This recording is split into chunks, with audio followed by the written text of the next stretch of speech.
It's time for Early Break with Sip and Jake, brought to you by Gaina Trucking. Live from the Koppel Chevrolet GMC studios in the heart of Lincoln, America. Here's 93.7 The Ticket's Jake Sorensen. Did seem kind of meh. And the Lincoln Journal-Star's Steve Sippl. Surprisingly good. This is Early Break with Sip and Jake, sponsored by Gaina Trucking.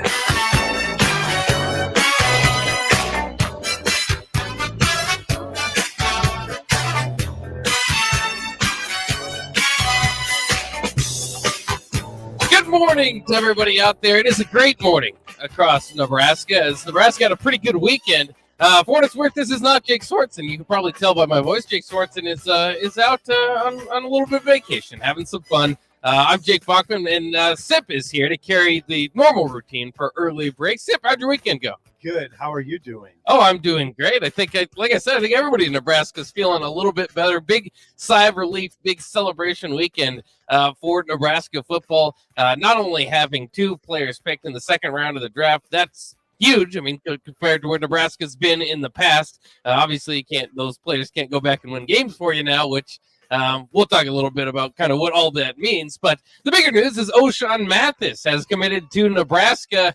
A little bit nervous myself, even when he picked that Nebraska hat, because I've watched too many recruiting videos. I don't know what that means. Does that mean he's going to toss the Nebraska hat after he picks it? Is the Texas hat going to come? But no, there was a whole background of him in a Nebraska uniform that was unveiled, and I thought, okay, he's in. And then because I was watching it on Twitter, and then all of a sudden it went like, I don't know if it was my internet or it was on Oshan's part. But the video was like down like 4 seconds after he put the Nebraska thing on it, and he tossed his hat up. It scared me. It really did. So I was like, you are a beaten down fan. Yes, you have some. I was 80% sure once the video went down that he was with the Huskers, but I was also thinking, did my internet crash? Did he just throw down Did he throw the Nebraska hat so that he could put the Texas hat on and my internet's down? I mean, did I miss something? But I didn't. So no, that's good. No, you're fine. It was, it was, I get what you're saying. It was interesting. I think the video just stopped after he threw the hat up. I think it did. He might have come back. I don't know. I saw that Evan Bland of the World Herald said he came back for a short Q&A, but I didn't notice that. Now you're talking to a 55-year-old, but I'm like you. I was watching on Twitter. I saw his announcement, throw the hat, screen stop, and then that was it. I just moved on with my life quickly. But yeah, that was a moment. And you know what? The moment will continue in a sense that we'll have Oshan on today. That's a big one. Yeah. Oshan Daniels will join us at 7 a.m. on the big show, and we're looking forward to that. He's very, very he's an ebullient personality, and he's fun to talk to. I've already gotten to talk to him.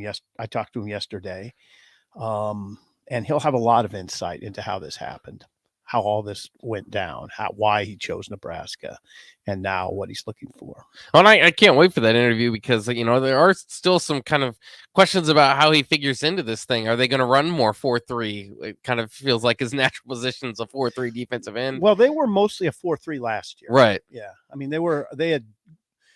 I almost look at them as a 4-3 now, Bob. Especially with Damian Daniels gone. That's kind of your nose tackle position. Whether Yes. as opposed to in the 3-4 as opposed to what you have now at the defensive tackle. I think that's what I'm interested in, to see if that's kind of what they're moving on to. And then all the other parts that play into getting Oshan Mathis away from his home state in Texas. That was a big part of it. There's all other teams interested. It was not just Texas and Nebraska just because it came down to them as the finalists. Nebraska had to beat a lot of people. I mean, this is one of the top names in the portal, and absolutely huge for the depth of not the depth even necessarily. There's still some work to be done, I think, there on the defensive line. It helps out, but the bigger piece is the pass rushing ability and just the playmaking ability. I mean, this is not hopefully this guy's pretty good. This guy's proven back-to-back to a second team all Big 12. They don't just hand those out. I mean, you got to go out and earn those. Well, yeah, it's interesting. He had 9 sacks in 2020. That was kind of his breakout season, right? 2021, he had 4. You don't want to, I'm hesitant to put too much pressure on the young man. I mean, I think you don't want to overinflate your expectations for him, but he's a critical piece. There's no doubt about that. I would never say anything other than that. But at the same time, I don't think we should just automatically expect him to go get 12 sacks. Right. I mean, it's a tough league to do that in. But I also, there's a fine line here. I don't want to limit what he can do either.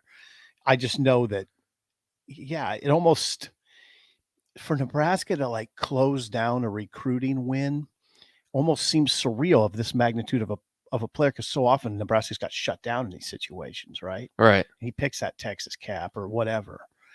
So, yeah, it's excitement. There was excitement. I felt genuine excitement on Saturday. Well, and it's just the new world of college football, right? When you look at this Nebraska team, and Nebraska maybe just in a position more so than other teams across the country, and more so than year in and year out to be able to do this. So I know there's the whole changing of the guard in college football discussion that we can have later. But putting all that stuff to the side about what it's doing for college football, it's just quite interesting that Nebraska's team now is, transferring over, has huge additions on offense and defense. I think O'Shawn Mathis, there's already guys that you would pencil in probably from the transfer portal that will be starting or have a chance to start. I think O'Shawn Mathis is definitely a guy you pencil in there. I would say the top defensive player that they've got from the portal, and then Casey Thompson. So when you just look at the complete, the new coat of paint basically for Nebraska's roster, this continues in that direction. Right. And this goes back, Bach, to what Frost, I always go back to what Scott Frost, the head coach, said in November. Remember, Bach, he said, to get this thing over the top, we're going to go into the portal and we're going to go in the JUCOs. That's what we feel like we have to do. What's happening, Bach? I know sometimes it's hard for people to praise Frost at this point, but what's happened is he's followed the off-season game plan really well, and it's worked out well. Not only he not only followed it, but it worked out. It's worked out, I'd say, really well. When you talk about players like O'Shawn Mathis, Casey Thompson, Anthony Grant, Tommy Hill, Trey Palmer. Those are dudes you probably didn't expect him to get, right? Right? Yeah, they have to get somebody, though. But some of those names, are pretty high in the list, considering you're going to a 3-9 team with a pretty obvious situation. Yeah, they've done it. I just come down on this. They've done a really good job, not only of landing players but landing coaches. Oh yeah, and now they're in position to do something. They still got work in the portal to do. I don't know what the holdup is on the Devin Drew announcement. I believe that's coming. I could come at any time. Devin Drew is he's a defensive lineman from Texas Tech, and maybe, I don't know. I'm confident that he's picking Nebraska. I'm just kind of waiting for an announcement. My story's written. Oh, it is. Yeah, it's already ready to go. Yeah. That's interesting, and again, it's this O'Shawn Mathis news isn't the end for the transferring in defensive linemen. You still need some work done in the portal, and so I just said Devin Drew's the guy that. Yeah. So that definitely makes sense. That Devin Drew would be huge, and just any guys with experience at that level is really what Nebraska needs, because you have some bodies there in the defensive line. Now, some of those guys, as we know, on offensive fronts, especially going up against Big Ten lines, some of those younger guys just need some time in the weight room. So that's why you feel kind of hesitant just throwing out bodies in there. But we'll see if some of these younger guys can kind of take some spots too. But you definitely feel a lot more assured if they get some more guys out of the portal. Well, what's it going to look like on third down? I think that's the question when we're talking about the pass rush. And I think they'll find a way to get these players on the field at the same time. And this is sort of exciting, right? If you can get O'Shawn Mathis, Garrett Nelson, Caleb Tanner, O'Shawn Mathis, Garrett Nelson, Caleb Tanner, and who would be the fourth one there that you'd be looking at? I'm fine with Ty Robinson. Ty Robinson. Okay, yeah, Ty Robinson. I think Ty Robinson's probably yeah, you're probably right, Bach. the most excited about the O'Shawn Mathis news, because here's the thing: if you don't get O'Shawn Mathis, I think Ty Robinson is definitely the guy you key in on if you're the opposing offensive line as you're preparing for the game plans, right? I mean, because they don't have the other guys in the portal probably won't quite that they land. Maybe I could be wrong. Maybe who knows what's going to happen day to day in college football anymore. But it's I think that to be the most excited, we're all excited, but to be the most excited would probably be by Ty Robinson, because I think he was about to be very much keyed in on it, and I think he's due for a breakout year. If he's got the teammates around him to kind of help him out, not get double teamed all the time. O'Shawn Mathis is that type of guy. Yeah. By the way, you're probably right. It probably would be Robinson in that situation. If on third down, if you have Mathis, Garrett Nelson, and Caleb Tanner, Ty Robinson probably is that. Yeah. Is that fourth piece there? Somebody says off the text line, maybe Jamari Butler. You got pass rush specialists that can come in. Yeah, it could be. Yeah, you know what, Bob? The good news is it does look like the pass rush has some potential now.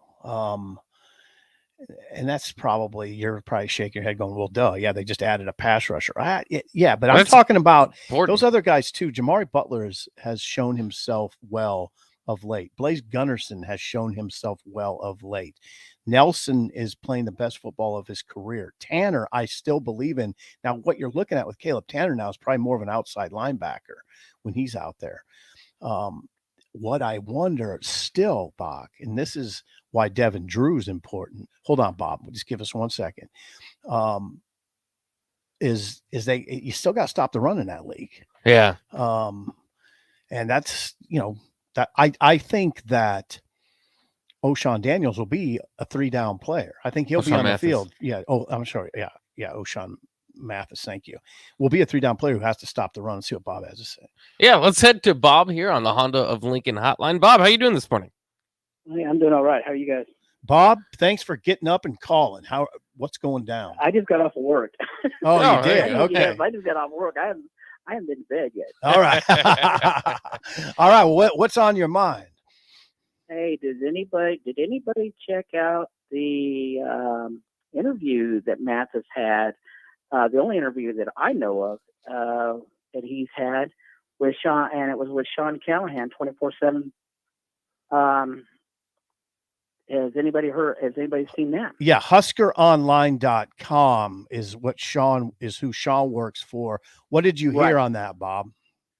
Well, it was interesting to see that the reason why he picked Nebraska, and nothing was said with NIL. Right. It was Applegate. Was Applewhite. Yeah, Applewhite. Yeah, the running backs coach. Was a big factor in that. Coming from TCU. Also, that don't be surprised if Mathis has a little something to say about getting Devon here. A little bit was said about that. So. But yeah, it was really interesting that he picked. He waited until Saturday to do it because he wanted to see the draft. The reason why he wanted to see the draft was to see what big guys and what conference would go with big guys. And he said the Big Ten just totally just took it away with the big guys, and that they were top conference and for top draft choices, and he wants to be one of those guys next year. All right, Bob. Yeah, thanks, Bob. All right, thank you. Hey, Bob, we appreciate that. Now, Bach, it was interesting. I talked to his mom yesterday. Her name is O'Shauna Daniels. Okay, that's why I was fumbling those names. O'Shauna Daniels. This whole NIL discussion, and I did some of this, Bach. I portrayed this as a bidding war between Texas and Nebraska. She didn't even she didn't mention that. Like what she said. Now I want to tell you something. I know, again, it's hard for people to praise Nebraska these days. It's not in vogue, but they did a tremendous job. And I got it straight from the mom of recruiting this guy. She said, what she said was they were attentive about every little aspect of the program. She said the entire staff met with us, and she was like, wow, this is totally different than any official or unofficial visit we've ever had. She said it was the whole program that embraced us. We were overwhelmed. The bottom line is they did an excellent job here. I mean, we do a good job. We do a really good job of criticizing Frost. Okay. That's not hard. Right. With the record out there. Yeah. But this is a situation where you have to say they did a great job. Well, if they threw the kitchen sink at him, I mean, I could see that being kind of the difference based on just the scenario that Nebraska's in, right? I mean, O'Shawn Mathis, Nebraska's. I mean, this would be huge if Casey Rogers didn't transfer or entered his name in the transfer portal 2 weeks ago, right? But yeah. I mean, that really heightened the importance of landing O'Shawn Mathis to not just get a body in there again, but a playmaker, a proven playmaker at the Power 5 level. And so, you know, I hope that they did. I mean, you know, and like you said, I mean, you got it straight from, you know, the recruit's mom's mouth, is that they threw the kitchen sink at him. And they needed him. You know, it's just always one of those things, like who needs the player more, or does the player need the school more, or all that? Yeah. They needed him in a bad way, if nothing more than just PR, because like you said, it's easy to kind of pile on Frost, and it's in you know, because of the records and stuff, but also with this, you know, somebody else points out the text line, just the men's programs. I mean, there's things have not been smooth sailing for quite some time. That's true. And then, you know, this offseason is a bit hit and miss, and including with the draft results. I think that's going to be interesting to kind of digest, and we'll talk about those in a second. But it's you know, I'm glad that they threw everybody at him. You know, you had the Applewhite connection. That's something that should benefit. But I mean, a lot of us were worried about the other part of that, right? Where the TCU Gary Patterson, the guy that recruited him as the head coach, goes over to Texas. Right. So to have at least, you know, maybe Applewhite, you know, counterbalance that, at least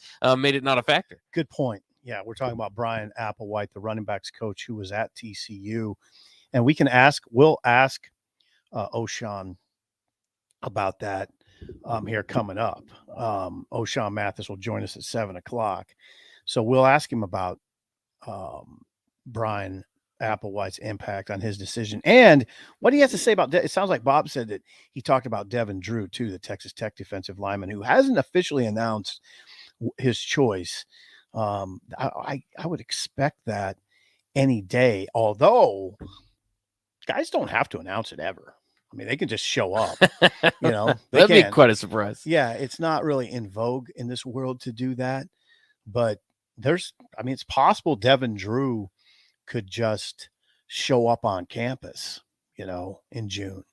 And here he is. I guess we should announce it at some point, you know. Yeah. But anyway, yeah, the mom, Oshana Daniels, was very illuminating. I mean, she talked about how their entire family, a sister, his older brother Bruce, who's on the autism spectrum, and Oshana were actually in the film room with Mike Dawson. And she wanted to be. She wanted to see what Dawson had to say. And Dawson, she said, critiqued his game.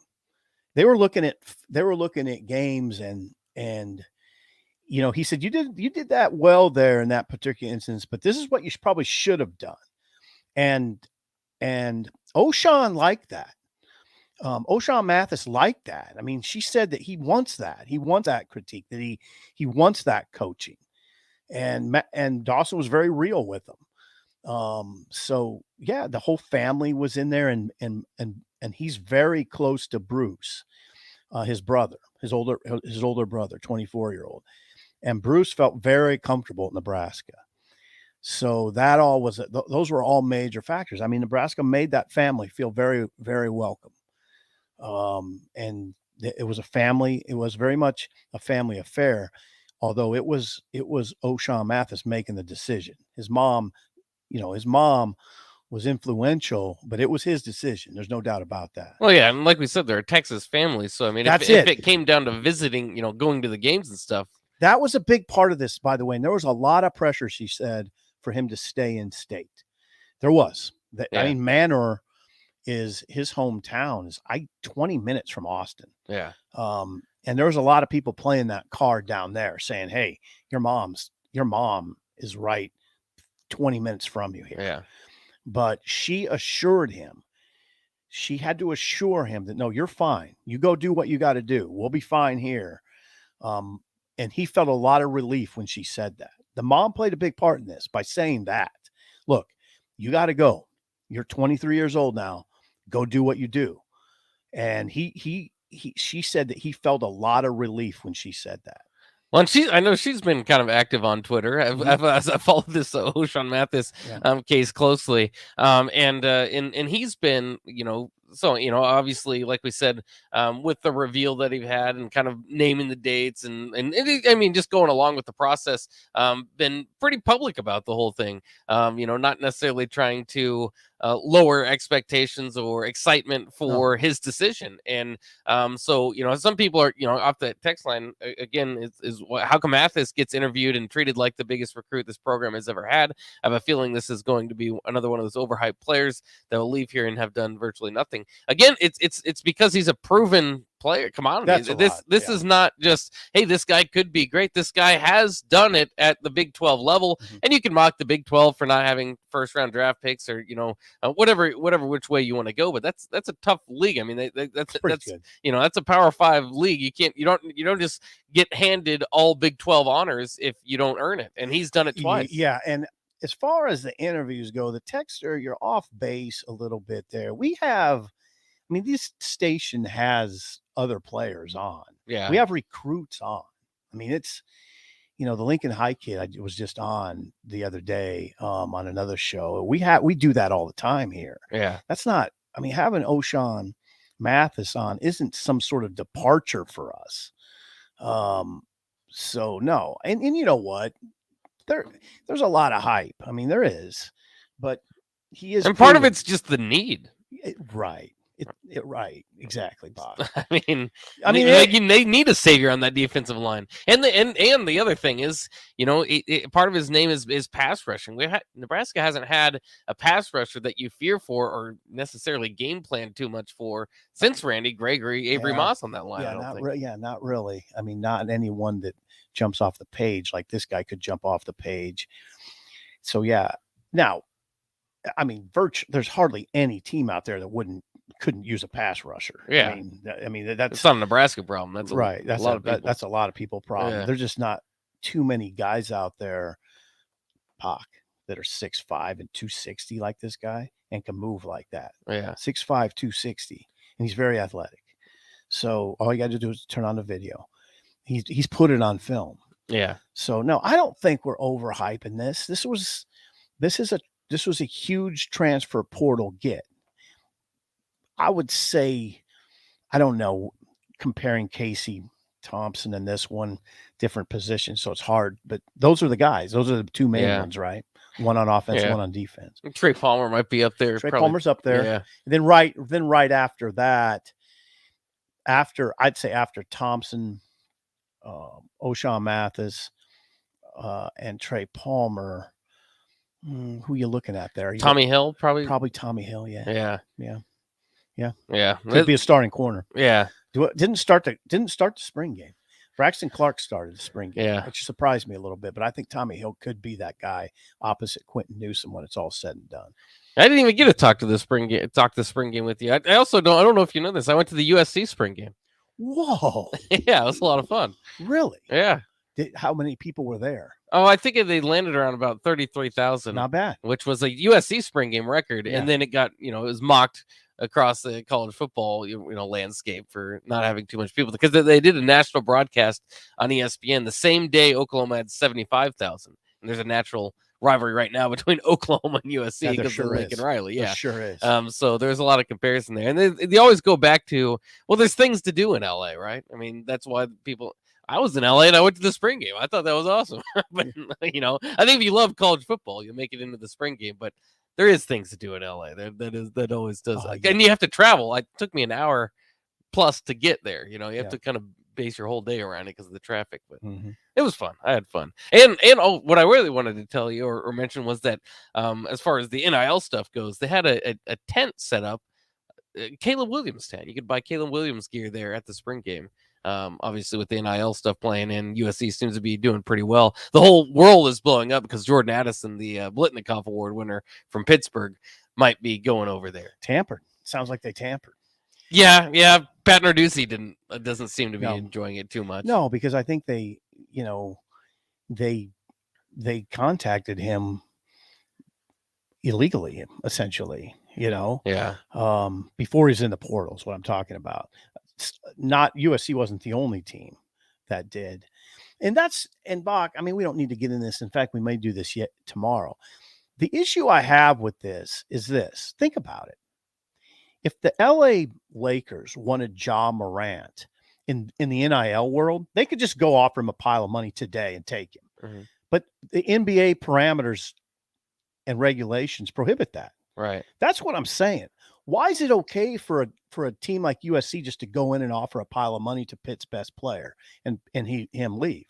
Why is that okay?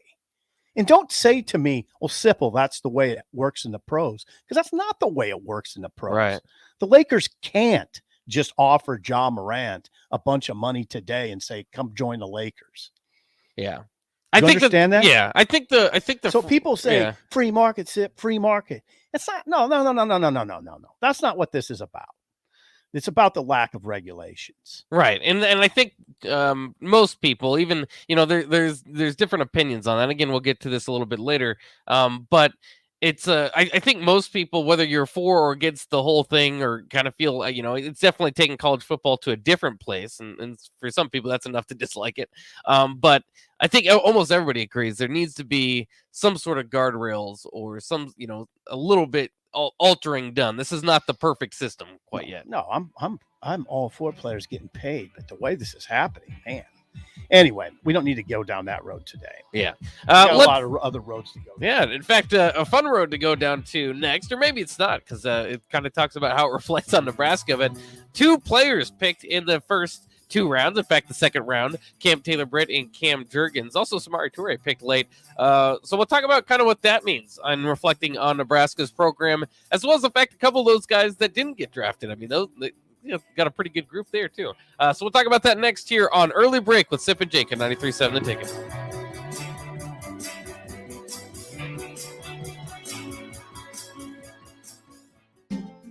Bagels & Joe is ready for the spring with pesto cream cheese, great on any bagel. Try a mint and peach Arnold Palmer while you're there, and don't forget their locally roasted coffee, delicious breakfast burritos, and bagel boxes for the office. Bagels & Joe with 4 Lincoln locations. From selling a home to even building one, you're doing a lot and need a lender who can help you do it. Like Jennifer Peters of Security First Bank. There are a lot of ways we can work to find the best fit for your situation. Let me help you explore your options. Mortgage lending from Security First Bank. We're the bank. Member FDIC, Equal Housing Lender, NMLS 505011 and 616194. Gaina Trucking is hiring CDL Class A and B drivers. Gaina Trucking guarantees a 40-hour work week year-round, and their strong team culture makes it not a job, but a career. Gaina Trucking offers health, vision, and dental insurance, 401k with company match, an employee assistance program, and other bonus programs. Build a better career today with great team culture at Gaina Trucking. Learn more and apply today at GainaTrucking.com.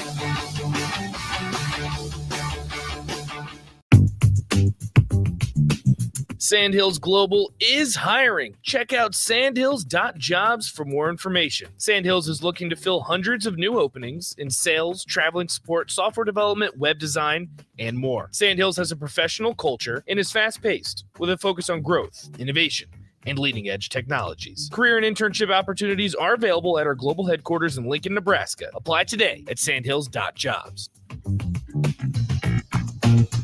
Southeast Community College has learning centers in Falls City, Hebron, Nebraska City, Plattsmouth, Wahoo, and York so that you can take credit and non-credit classes at a center nearby without having to travel an hour or more to campus. By taking online classes and those at a learning center, you can earn your degree from SEC where and when it's convenient for you, all at a cost that won't stand in the way of your education. Learn more about SCC's learning centers at southeast.edu/learning centers. SCC, your path to possible. Brown Shoe Fit is gearing up for spring with new inventory on the way. They're stocking up on new spring sandals and athletic shoes daily in brands like Brooks, Hoka, Keen, Merrell, On, and many, many more.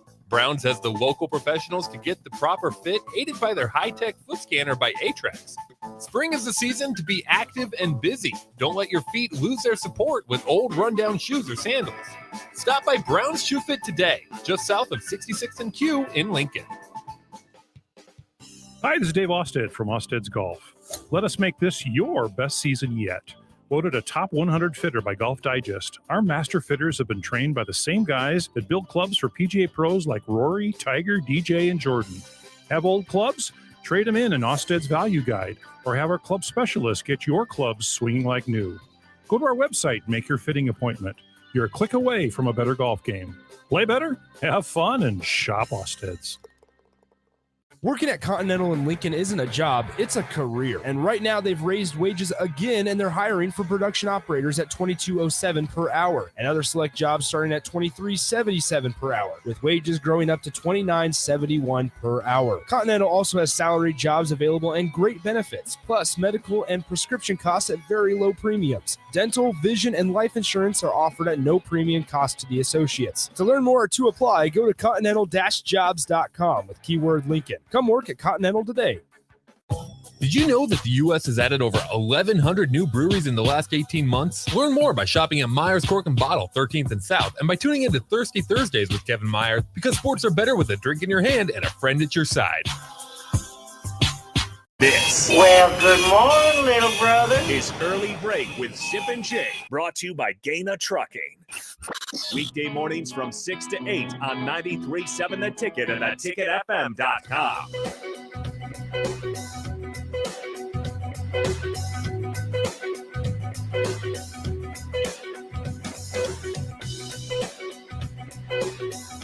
Welcome back to Early Talk with Sip and Bog.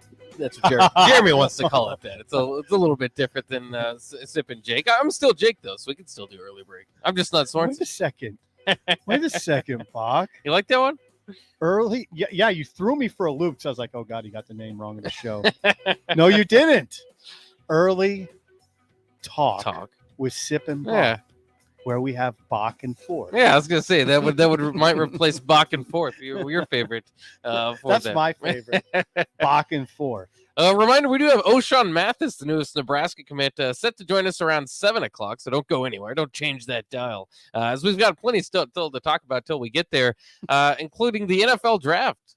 Did you enjoy watching too much of the NFL draft? I think it was a bit hard for some of us there. The on Saturday, Jojo Doman's name was at the top of the boards that whole time and just never came up. I did watch a lot of it. I covered it Friday night, so I watched it right up until the Jurgens.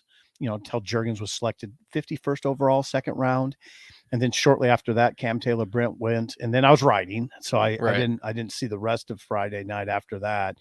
I watched a lot of Saturday, but I was working on the O'Shawn Mathis story.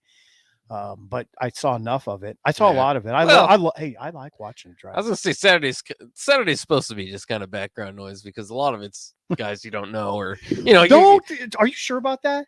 Well, there's a lot of players that that are getting drafted late, and it always makes an impression on me, Bach, how good you have to be. Oh yeah, to get drafted. I mean, George Karlaftis was one of the last, or not George Karlaftis, who was the Purdue big running back. I can't think of his name; it's escaping me. Horvath? Yeah. Xander Horvath. Thank you. God, you're like Jake Sorensen in that regard. You rescue me on these names. Yeah, Xander Horvath was one of the final players selected. And I just think he's a great football player. Yeah. When his name pops up late like that, I mean, that just tells you, man. And there's a lot of names like that late where you're like, oh God, he didn't go until the 5th round, like the Sam Howell. Yeah, Sam Howell, who would have been a first. I mean, projecting into the year was projected to be a first round in the year. Yeah, that's what a lot of people are talking about. 5th round on him. But anyway, there's a lot of players, a slew of players that went late. Now, Nebraska, though, what was your feeling about Jurgens going that high? I think that your tweets were actually pretty good about it. Is that it reflects well in the decision, basically from Scott Frost, to have him at center, and it was kind of a. It was a learning process, right? It was something I think every Husker fan kind of had to grow through and kind of had to sit through, and ultimately it gets a good ending to the story in that he's drafted in the 2nd round. Looks like he's going to be the replacement for Jason Kelsey out there for Philadelphia. He's on the final year of his deal, so I'm kind of interested in what his deal, what Cameron is going to do as a rookie. I wonder if they're going to have him as the backup center, or if they're going to try to get him some minutes there at guard. We'll see. That'll be kind of exciting. But it was good. I mean, a lot of different places to go with this, but I think that the first just kind of break down Cam Jurgens' career, and then one other thing, because I think that naturally the idea was to kind of say, okay, Cam made the right decision, right? Because he left, or he still had a year of eligibility, left early, kind of surprised some people. Ends up being a 2nd round pick, so that worked out. So yeah, that's right. He was a 4th year sophomore. Yeah, I hate Bach. I know it's weird. These days it's hard to because he's been here for seems like forever. COVID discussion, right? But I will say this: as much as I think that there are other names that we can go back on here and look at as maybe that they should have been able to bring this guy back or that guy back. I think Austin Allen, the way that the draft process played out, maybe there would have been a chance had he known what was going to happen that you could have gotten him back or whatever. I think that sometimes like yes, there's no wrong decision here. Cam Jurgens is moving off the pros to make money. But I will say this: one of the biggest recruiting wins that Bo Pelini ever had was recruiting Ndamukong Suh back. And Ndamukong Suh, if he had left early, would have been late 1st, 2nd rounder. So it's not impossible to get those guys to come back. And I think Cam Jurgens was on that line where, if with Tyler Linderbaum out of the Big Ten, Cam Jurgens would have been likely the guy getting all the hype coming into the year as the best center, and then maybe could have projected himself upward. But the other problem with Jurgens is that I don't know if it would have, because there's always those concerns about him being somewhat small for an offensive lineman in the league, and then his short arm reach. Right.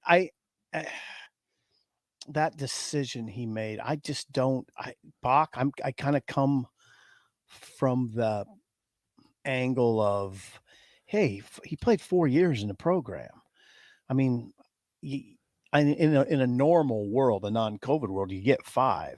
But a lot of guys, a lot of good players leave after 4. It didn't shake me up, and it really doesn't shake me up. Those guys like Damian Daniels and DeAndre Thomas, who had, people saying, well, they could have come back. Yeah, for a 6th year. I mean, come on. When I was 23 and JoJo did. Yeah, when I was 23 and but when I was 23 and 24, I didn't want to be in college anymore. I wanted to go work. Yeah, but you weren't playing college football. Yeah, but I don't know. Those guys, college football is not fun. I mean, it's not all fun and games. Right. And if you're going to play it, now they can make money now. But if I got a chance to go to the NFL, first going back to college for 6 years, and I got a girlfriend who I'm trying to marry, or if I got kids, which some of these guys do, I'm going to go make money. I mean, I need to go out and get a job. Yeah. And you're 23, 24 years old, and you got these kids coming into the program. It's hard to relate to them. I mean, it is. Yeah. No, I don't like that whole conversation about guys coming back for a 6th year. I totally understand why they move on. I understand why they do, but you also are able to get guys to come back and do it, right? I mean, so it's like it's good, it's right for some guys. It's right for some not guys, right for others. Yeah. So I wouldn't necessarily think that it'd be extremely weird for everybody. No, not extremely weird, but I know how I'd be. I know how I was when I was at. I had to make money. Do you think that that played into JoJo not getting drafted? The fact he's a little bit older. Yeah, I think it could be.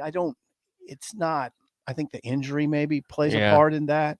But JoJo will turn 25 on July 28th. So during the season, he'll be 25. Yeah. That's when a lot of guys are getting their second contract. Right. That's pretty old in the NFL. Yeah. Is that a factor? Probably. I will say this, though, Bach. JoJo Domann not getting drafted shocked me. Oh, yeah. It shocked me. I did not see that coming at all. I figured fourth. Yeah. In fact, I didn't cover the draft on Saturday, and I didn't end up doing this, but I was going to tell Clark Grell, who covered the draft for us, I was going to text him and say, be ready quick. I think JoJo will go off the board really fast. So, yeah, I'm shocked. I don't mind saying that. Well, and that group of undrafted players, and we should mention this because I don't know how much credit Samori Toure gets kind of overlooked by or overwhelmed, I suppose, by the second round picks there. I'm excited to see if Toure gets a shot with the Packers. Third receiver picked by the Packers. I hope they give him a long look. Yeah. He seems like a guy that can play in that league to me. Yeah, and he's started to get some attention there. So for him to get drafted was awesome because that was not necessarily expected coming into this whole draft process, and he's made it work. And he's just a great story altogether coming, from the FCS level to Nebraska, getting 800 yards, huge. I think it's overlooked how much Nebraska's going to miss him. Maybe just because he was here for a year, but a lot of huge plays made by Samori Toure. I think he had 5 catches over 50 yards. Yeah, those are big. Yeah, gigantic. He came in here, Bach, and what I remember so well about Samori Toure was remember the spring he came in here from Montana. The guys kept saying, "Man, he's so mature, and he prepares like a pro." Yeah. And when he talked to the media, he seemed like he was a grown man, and he seemed ready, and he was very, very meticulous in his preparations, and it paid off. He got drafted, albeit low, but he's only the third receiver drafted by the Packers. I think that they'll give him a long look. Yeah. Of course they will. They drafted him. I mean, come on. So yeah, I was really happy for him. And happy for Cam Taylor-Britt too. Yeah, and then the other okay. So the other part about this, and we'll talk more about it just because we're running up against it here later, is that does this reflect poorly on Nebraska having, or does this just? I think it worked out for Nebraska well. Does it reaffirm that 3-9 team was pretty good actually? Well, it worked out at least talented. It worked out well in this sense. The draft for Nebraska worked out well in this sense.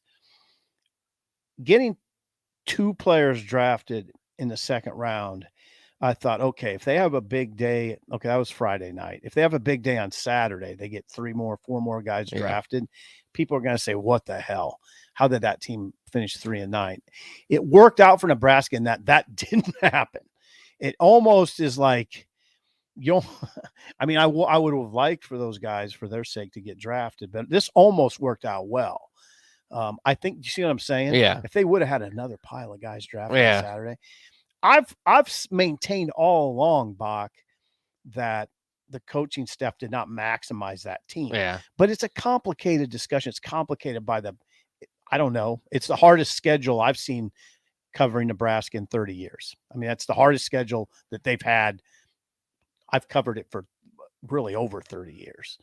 And I've never seen a schedule like that. So, and then it further complicated by the fact they had all those close games. Yeah. I've never seen a team I've never seen a competent team get in their own way so many times before winning. Like clockwork. It was just crazy. Yeah. And that obviously prompted the moves. And then the other thing is Wandale got picked in the second round. Yeah. Ultimately, I think proving that he made the right choice, if it wasn't already proven by his numbers in the SEC. Yeah. It's hard to dispute it. He, of course, made the right choice. Yeah. And I was actually, he went to the Giants, and I was a little surprised he went that high. Yeah. I thought maybe 4th, 5th round. So, yeah, congratulations to Wandale Robinson. Yeah, big day. Second round pick. Yeah, very cool for him. I know he's an ex-Husker. We don't quite get to claim him, but we'll still cheer for him. We'll take a quick break. When we come back, it's time for Song of the Day. And also, we also had somebody on location for the NFL draft. So maybe we'll get to that next here on Early Break with Sip and Jake on 93.7 The Ticket.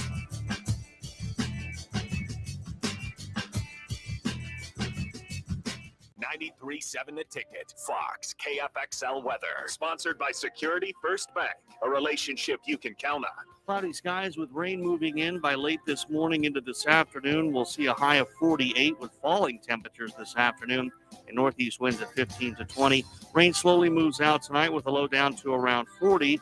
We should see clearing skies by tomorrow afternoon with a high of around 58. I'm meteorologist Tim Wright for 93.7 The Ticket and theticketfm.com. Hey, it's Nelson inviting you to stop by the newest Caterpillar Vape Shop here in Lincoln at 2601 North 11th Street. Get to know the team that will find you exactly what you're looking for. Premium e-juice, CBD, Delta 8, mods, kits, and more. They can answer any question you have and find the right fit for you. In a hurry, hit the drive-thru for convenient service. Amazing rewards for existing customers, and as always, new Caterpillar Vapes customers get 50% off their entire purchase. Now is the time. Stop in. Caterpillar Vapes, 2601 North 11th Street. Follow on Facebook or online at CaterpillarVapes.com. Hi, Sean Callahan here for Koppel Chevrolet GMC, and it's been a great start here to the year as 2022 new inventory continues to roll in. Our pre-owned lot remains full, and we are selling at a record pace. I was just down at Koppel talking about a new order for myself, and they let me know I could actually start ordering a 2023 here later this spring. So stop on in to get your new 2022, your pre-owned vehicle, or maybe talk about ordering here for 2023. Check them out online at koppelcars.com. You'll be glad you did. Gaina Trucking is hiring CDL Class A and B drivers. Gaina Trucking guarantees a 40-hour work week year-round, and their strong team culture makes it not a job, but a career. Gaina Trucking offers health, vision, and dental insurance, 401k with company match, an employee assistance program, and other bonus programs. Build a better career today with great team culture at Gaina Trucking. Learn more and apply today at GainaTrucking.com. Yo, it's the captain, Rashawn Jackson. Join me this Wednesday at Wingstop at 50th and O Street from 11 to 2 for Husker Sports Talk and, most importantly, wings. That's Wednesday at Wingstop at 50th and O Street, the official sponsor of the captain. Order wings ahead at wingstop.com. See you there. Bagels and Joe is ready for the spring with pesto cream cheese, great on any cake.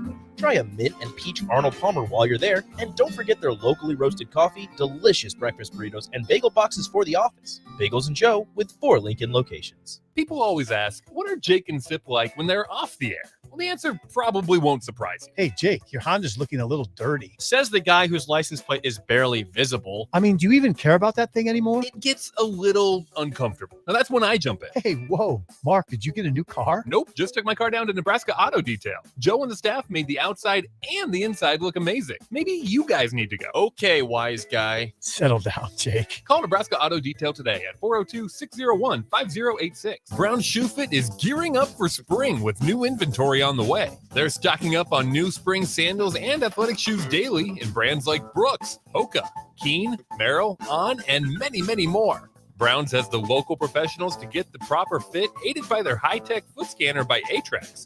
Spring is the season to be active and busy. Don't let your feet lose their support with old rundown shoes or sandals. Stop by Brown's Shoe Fit today, just south of 66th and Q in Lincoln. Hi, Sean Callahan here of HuskerOnline.com, inviting you to join us here on 93.7 The Ticket every Saturday morning now in our new time. We're on from 8 to 9 with the weekly Husker Online radio show. We'll give you the latest in recruiting. We'll talk about what's going on with both football, basketball, and we'll probably share a few stories from the inside. It's every Saturday morning right here on 93.7 The Ticket. It's the Husker Online radio show from 8 to 9 a.m. You love to bash his sports takes. Now, will you feel like an idiot if you're No, a big tough? never feel like an if idiot. you're a big tough guy this morning, But you really love to voice your displeasure for his music choices. he stumbled on an issue that I did not think would generate this much passion and discussion. It's time for Jake's questionable song of the day on Early Break on 93.7 The Ticket and theticketfm.com. Caught up in my tape. Caught up in my tape. what you said to me. I'ma bite your feelings out. I miss you in the basement. But your brother was a good substitute for you. And if you love me, but you never let me go. When the roof was on fire, you never let me know. This is Gold by Kiara. I believe back in 2016 is when this song was made. I figured this would be a nice vibe to get us going here on a Monday morning.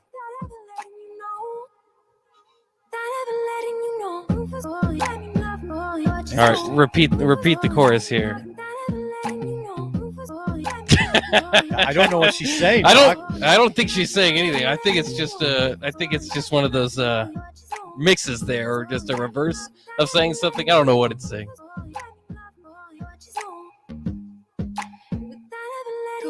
Now we'll see what kind of reaction that gets from the text line. Early results are in, and nobody likes it. Okay, say the name of the song. Gold by Kiara, I believe is how it goes. It's two eyes, so it's one of those deals where it's spelled different. Bach, I'm an open-minded sort, and the sound is good. I mean, I definitely see. Look, I'm not pandering. I get accused of pandering to Jake, to the situation, but no, that I can see how that would resonate with some people. Yeah, I think that's pretty much just the goal for it, right? And you went out on a limb, which I appreciate. Yeah, I figured I'd throw something different in there. Tomorrow I'm really excited because it goes back to my teenage angst years. Does it? Yeah, this one is probably college vibe in years, maybe. I guess I was a little bit out of college. I was a few years older. I try to sound like I'm younger. I was in college then. 2016, how old were you? I would be 26. Okay. I mean, that is not obviously that's not my chosen genre, whatever that was.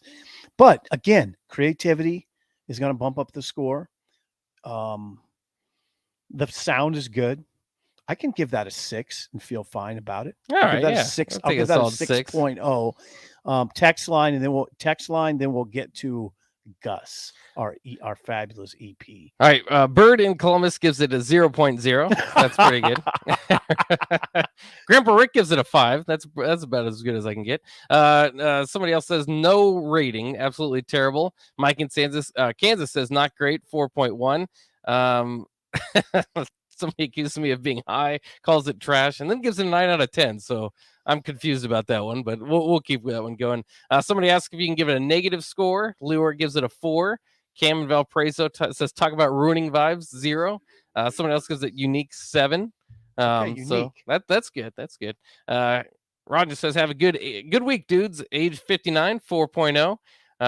So Thomas and Lincoln says 2.5. The beat is there. At least the beat is there. So there's that. Some other ideas on there, but we got to get over. We got a man at the draft, so we got to get kind of we have to see what Gus thinks of the song too. Oh yeah, and Gus's opinion on the song. Yeah, go ahead, Gus. Hey, so I'm actually gonna go 8. Oh, there we go. If this was Jake's college vibing days, this was my middle school. I would listen to this song in middle school all the time. Did you really? There you go. So you enjoyed this song as a kid? And it's actually saying the part where it just sounds like weird and mixed. It's saying the roof is falling, let me love you. That's what it's saying, and it's just sped up really quickly. That's one thing I know. I did not know that. I always thought it was just nothing. So saying now nothing. this is a 19-year-old. Yeah, I think I was in 8th grade. I remember listening to it in like my 8th grade computer class because our teacher, that was the only time we'd be able to listen to music because I didn't have a phone back then, and then we'd have to leave our backpacks in our class. So in our computer class, our teacher would let us listen to music, and this song was always on like the free song mixes, like on Google Music or whatever. Okay, so we're talking about 19-year-old Gus. Yeah. Who gives this song a what now? 8. Oh, 8. Okay, Yeah. 8.0. Now the big reason he's on the mic right now is that Gus, Jake, was at the draft in Las Vegas. You spent all 3 days at the draft? I was in Vegas for all 3 days of the draft. I did only go for the first day. Okay, you went for the first day. So That's a big Thursday day, night. yeah. Thursday, yeah. Thursday night. What was that like? I mean, what stands out to you? You know, a few things. Just first thing, it was really amazing. I mean, because you're there. There's maybe it felt like 60,000 people in that crowd. It was just I think there was packed to the They were gills. saying about 100. Yeah, I mean, it was hard for me to tell. I was just one person there, but You're just one little Gus. they had their own there was their own like draft experience. There was a ton of different events. Like all the fans could do like a 40-yard dash and a vertical jump, and that type of stuff was cool. And then in the crowd, there was a ton of people there. It was a great scene because you had the Giraffe Theater right there. It's right by Caesar's Forum. And then right behind us was the High Roller, which is just this huge Ferris wheel. So it was a great scene. And it was cool seeing all the prospects. Roger Goodell was the one that stood out to me because I was like, oh, there's the commissioner. But why did he stand out to you? Well, he's the commish. Yeah, because he was commish, because he was so much smaller than all these big guys. Yeah. But the reason actually I did only end up going for that first day, it's because it's an awesome spectacle. These prospects are getting their name called, but in between, it's 10 minutes standing out in the blazing Nevada sun, and between every pick, it's Michael Irvin and another woman coming out and making some kind of bad jokes, and you're just standing around getting sunburnt, and you're like, man, my back's hurting. I've been standing here for 3 hours, and oh, here comes Cole Strange, this guard from Chattanooga I've never heard of. Okay. Awesome, I guess. Now wait a second. Between picks, we didn't see this on TV. No, that was just for the people there. I mean, they would have like this magician, like this famous like Vegas magician, Chris Angel. He came out before the show and he was getting booed off. It was just why was he getting booed off? He was doing these like pretty poor, like he would like do a magic trick and then try to explain how it was done, and it was just a weird crowd for that. It was this big NFL draft crowd, and nobody really knew who he was. And so people did not like that. And then for me, it was just in the picks. It was just getting I was getting tired. My back was hurting. My feet were hurting, standing in a crowd of 100,000. They didn't have seats for you? Oh, no. Everyone's just, everyone's just standing. Those people that get like invited to sit in like each team's like section in the very front, they have seats. But for the general audience, it's just just standing pretty much.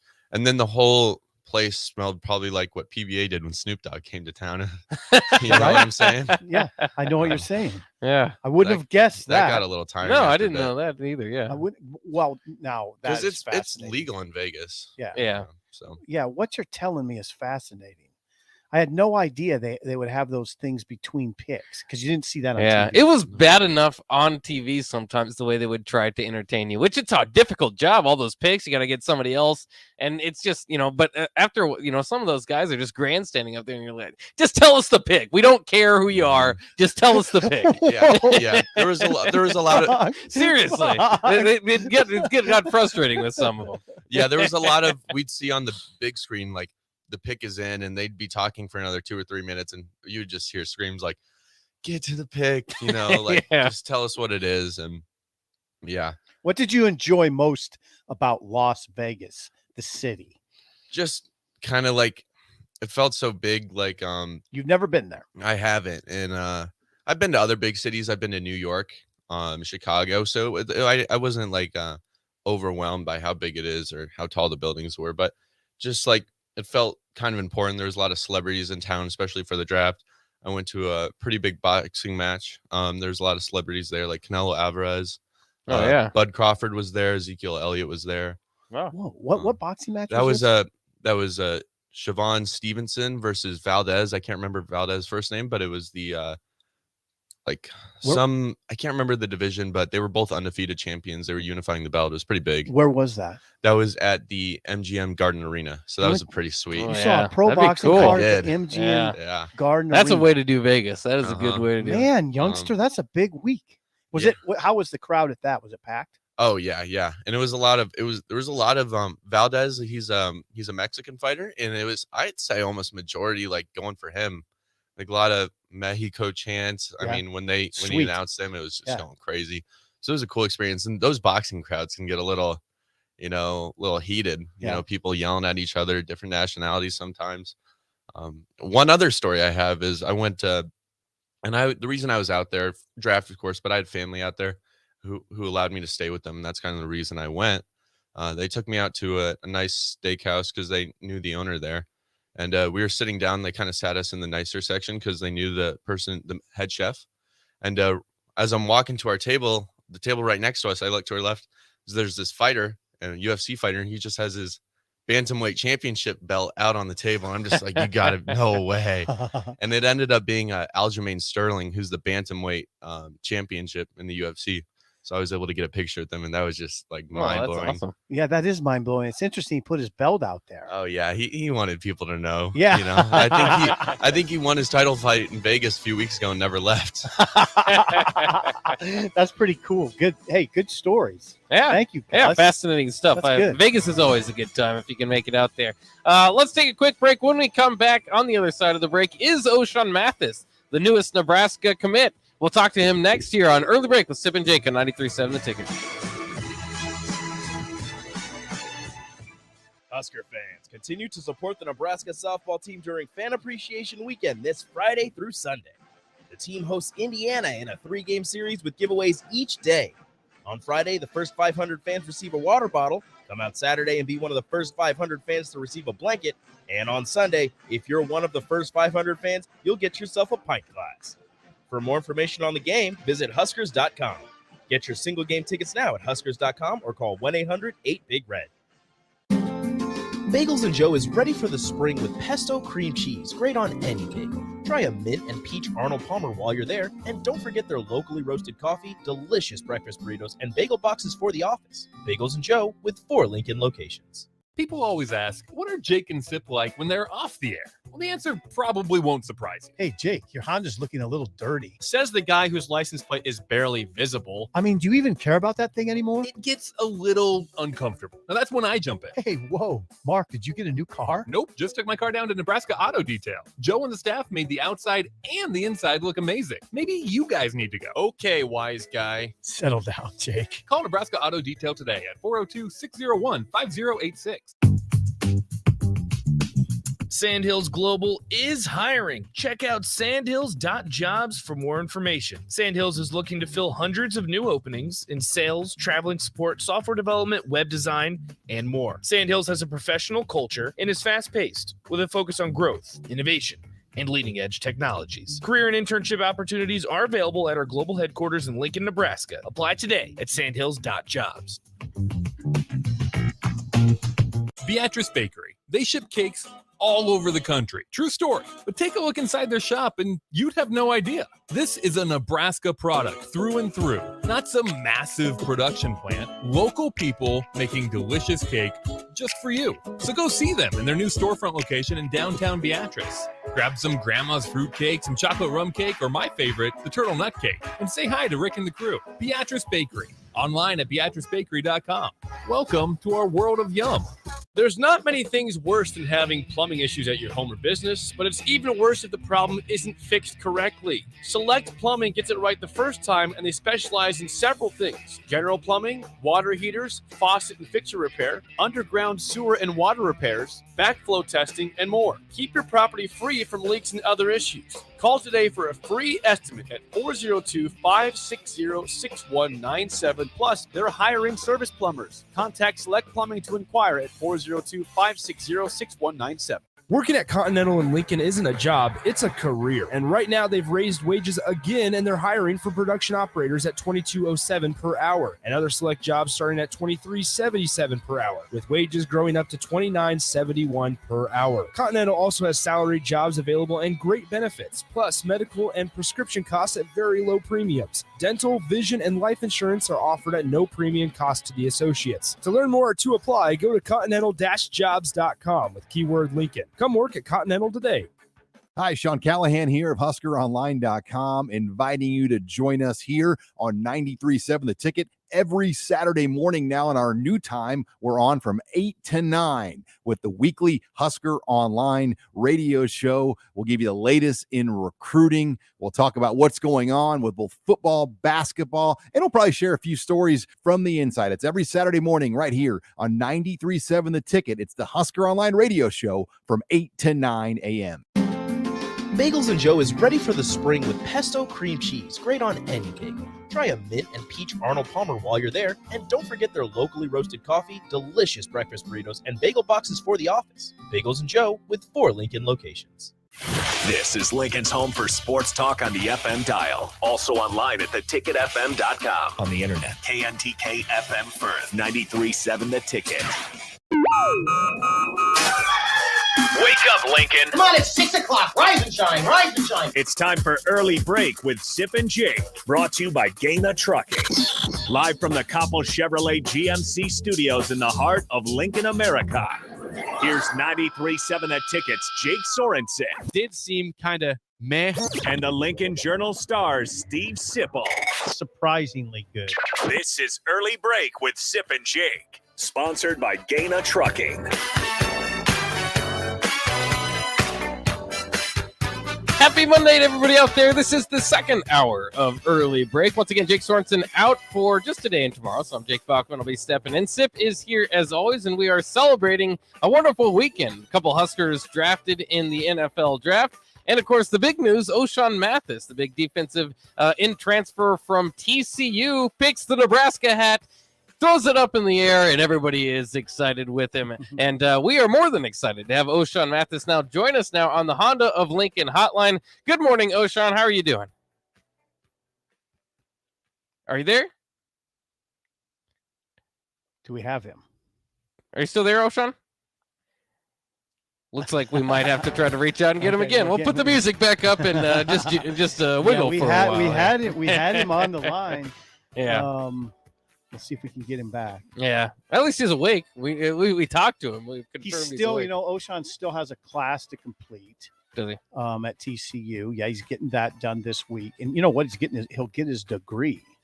So he's getting his bachelor's degree, which is a huge accomplishment. Oh yeah. So he has a lot going on. And then I don't know. We'll ask him the question I don't know exactly when he'll arrive in Lincoln. I'm not sure about that. But that's the kind of question we can ask when we get him back on here. Yeah, and it's going to be interesting, kind of if you guys have your questions, let them know on the, if you send them over to us here on the Sutter Heyman text line 402-464-5685, we might be able to ask some of those too. I mean, it's a fascinating decision and a fascinating get for Nebraska to land O'Shawn Mathis. It was again at times I think felt like the need couldn't be any bigger after Casey Rogers left, and so Nebraska does land O'Shawn Mathis, and I believe we have O'Shawn on the line now. There, good morning, O'Shawn. How are you doing? Good morning. How are you guys doing? I'm doing great, by the way. Oh, good to hear. Yeah, we're doing fantastic. I think you're pleased to know this. You made a lot of Huskers have a pretty good weekend out here in Lincoln. So obviously, as we get going, the first question I wanted to ask you is because I've been watching these videos for a long time. Were you tempted to go with one hat and then throw it to the side and then grab the other hat, as we've seen in past recruiting videos? Oh, absolutely. The recruiting process was pretty long. It was going to be nice just to throw one hat away and just be okay with just the last option and just hoping it's true is a good thing. Okay, O'Shawn Mathis joins us, former TCU pass rush specialist, defensive end, coming to Nebraska now out of the transfer portal. O'Shawn, why? I mean, what people really wonder is why Nebraska? What led to you narrowing your choices to Nebraska and Texas, and then ultimately choosing Nebraska? Yeah, just the difference of just the support system here in Texas. It's there. My day one supporters are here, but it was the equivalent of the day one supporters I had here with the fans and how genuine you guys are. It played a huge impact on my decision, and coming there, it was just such a great time. Showed my family a great time, and just my family enjoyed it. And the type of VIP access I had coming in on my visit, and just having all that exposure was just great for me and my family. So I say for that part, it was just a huge part of my decision making or whatnot. Yeah. O'Shawn, I talked to your mom yesterday, and she couldn't say enough good things about how well Nebraska's staff handled your visit to Lincoln. And I believe it was April 7th, 8th, and 9th, in that range. Sean, what in particular made an impression on you during that visit? Yeah. The coaching staff were very attentive with me and my family. They made sure that I didn't go without anything at any moment during the day. They came in, they put a smile on my mom and my family face in general, and just they made sure they were attentive. And that was like one thing that was very obvious during the whole thing.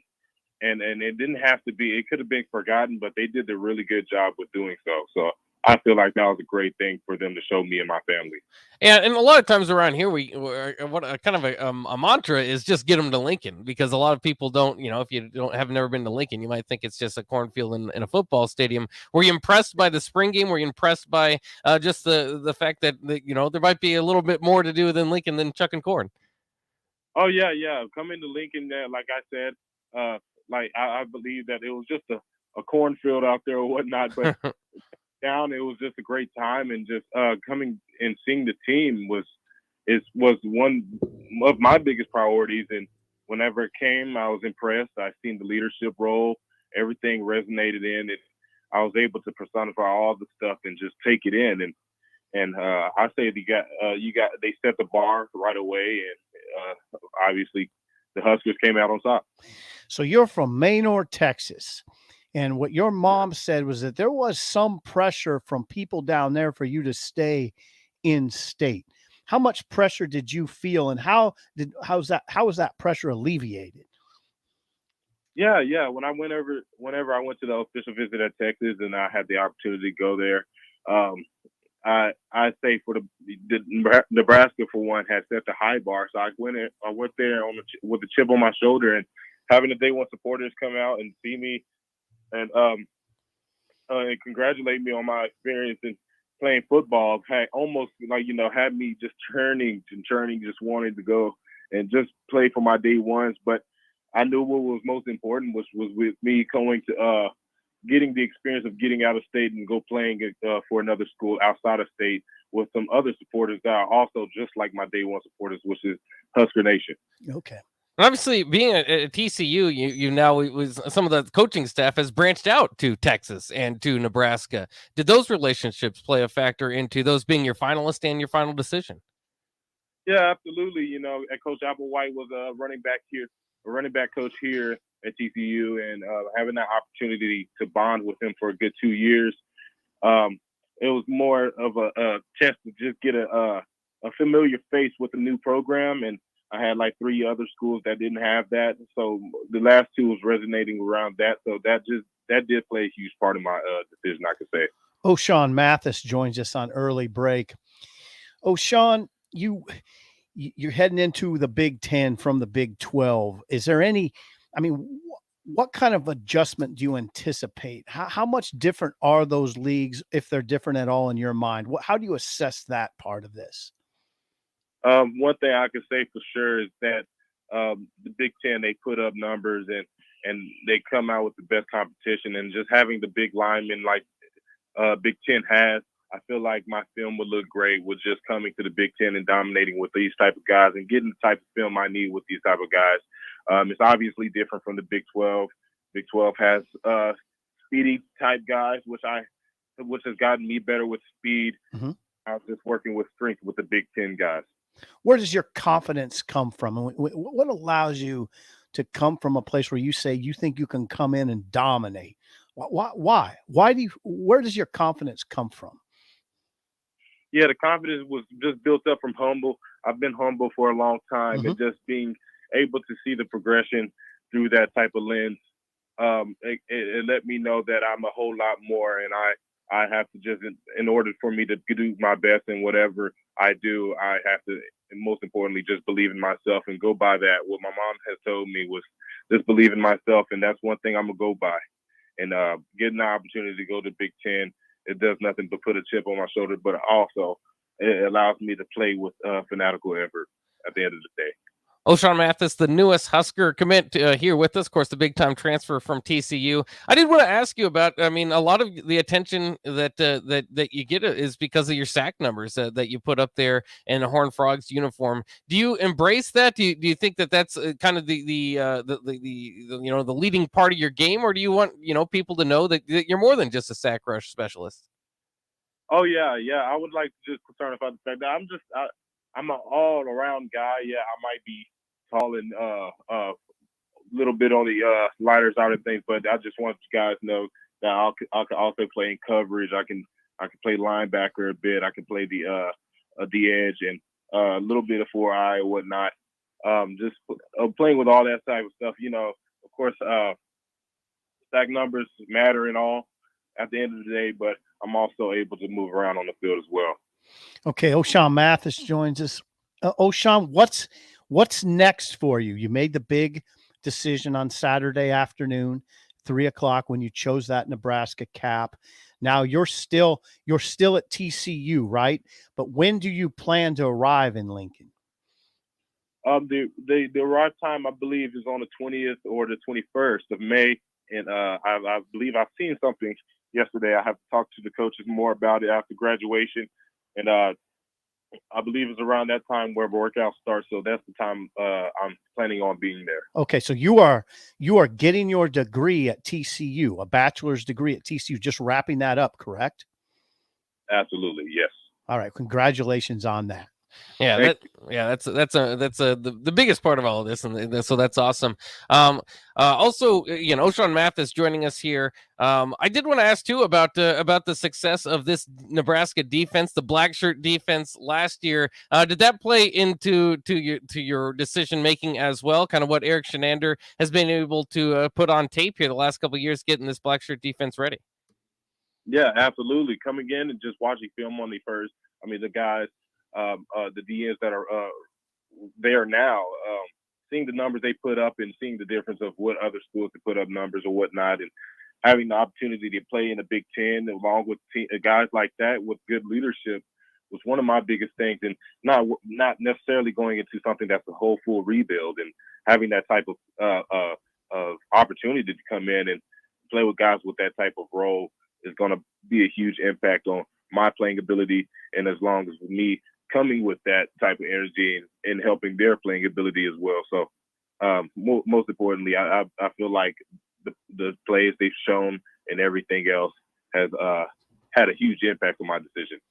Yeah, what wonderful stuff there too. O'Shawn, we're very excited to have you join us here and get into Lincoln as football season approaches. Again, what is the part of your game that you're gonna work on transitioning here and work on the most? I mean, because we know what you kind of bring to the table. You're kind of proven player as far as getting all Big 12 selections. But what is it that you think maybe needs a little work? Yeah, for sure.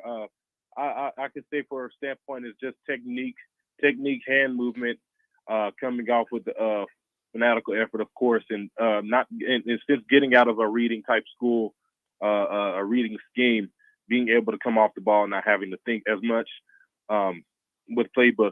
I've seen that it's a lot more simpler than what we had at TCU. So coming off the ball, being able to transition from one playbook to another, and working with technique is one of my biggest things I'm going to work on this summer workouts or whatnot, and be able to come out and dominate on Saturdays. O'Shawn Mathis joins us. O'Shawn, again, your mom, I talked to your mom yesterday. She said that it was important for you to understand that she was fine with you moving out of the state of Texas for the first time in your 23 years, living somewhere else. How important was it for you to hear your mom say, honey, you can go make your way now?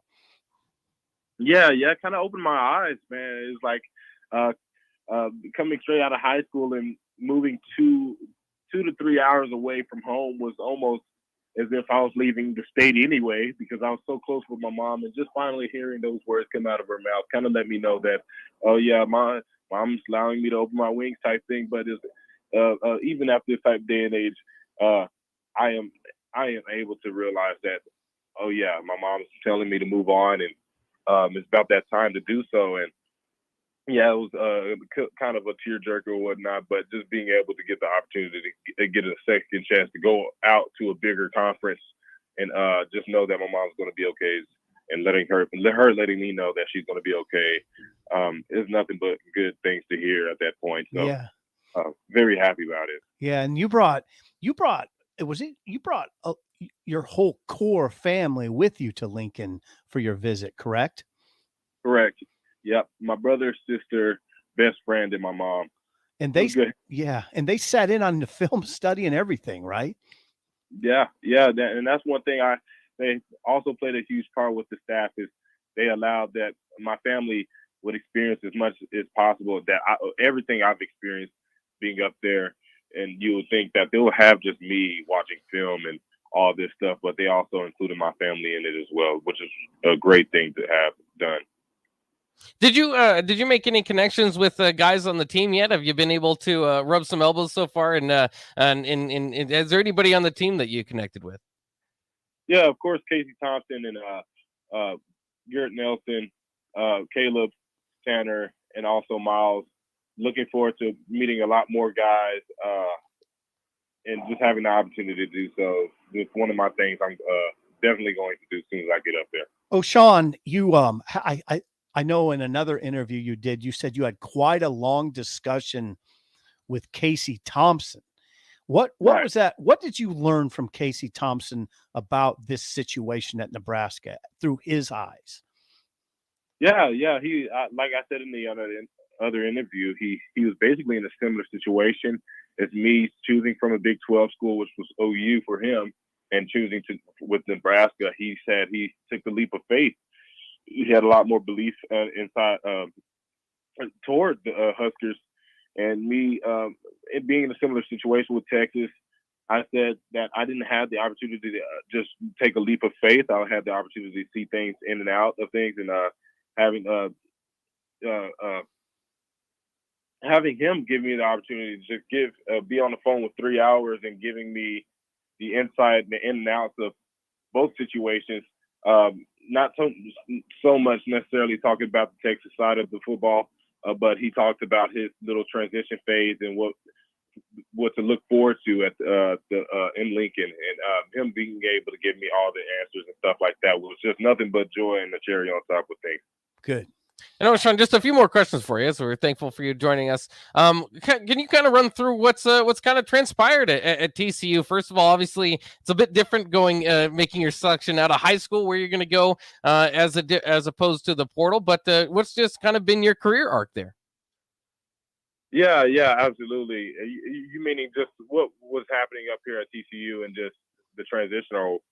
Yeah, what led into your decision to go to the transfer portal, I suppose?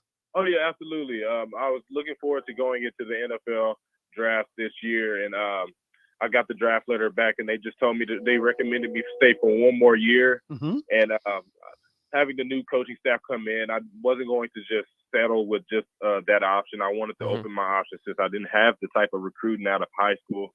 Why not just try to check these options before my actual decision of staying to a school?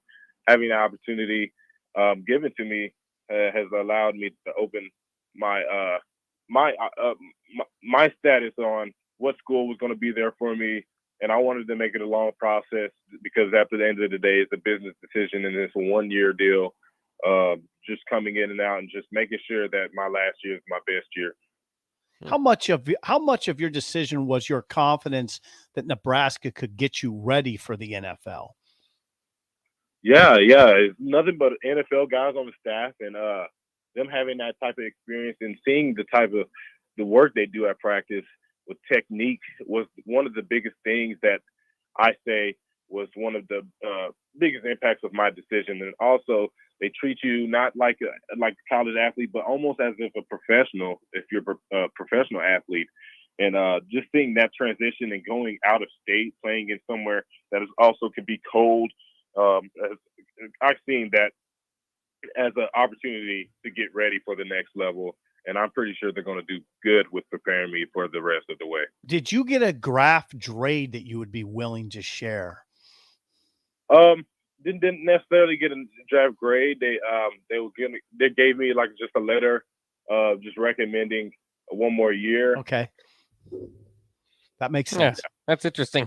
And before we let you go, finally, we like to get a little bit hyped up here. So, what can we expect here, O'Shawn? I mean, how many sacks are you getting this year? That's what I'm getting to. We're excited about your pass rushing ability.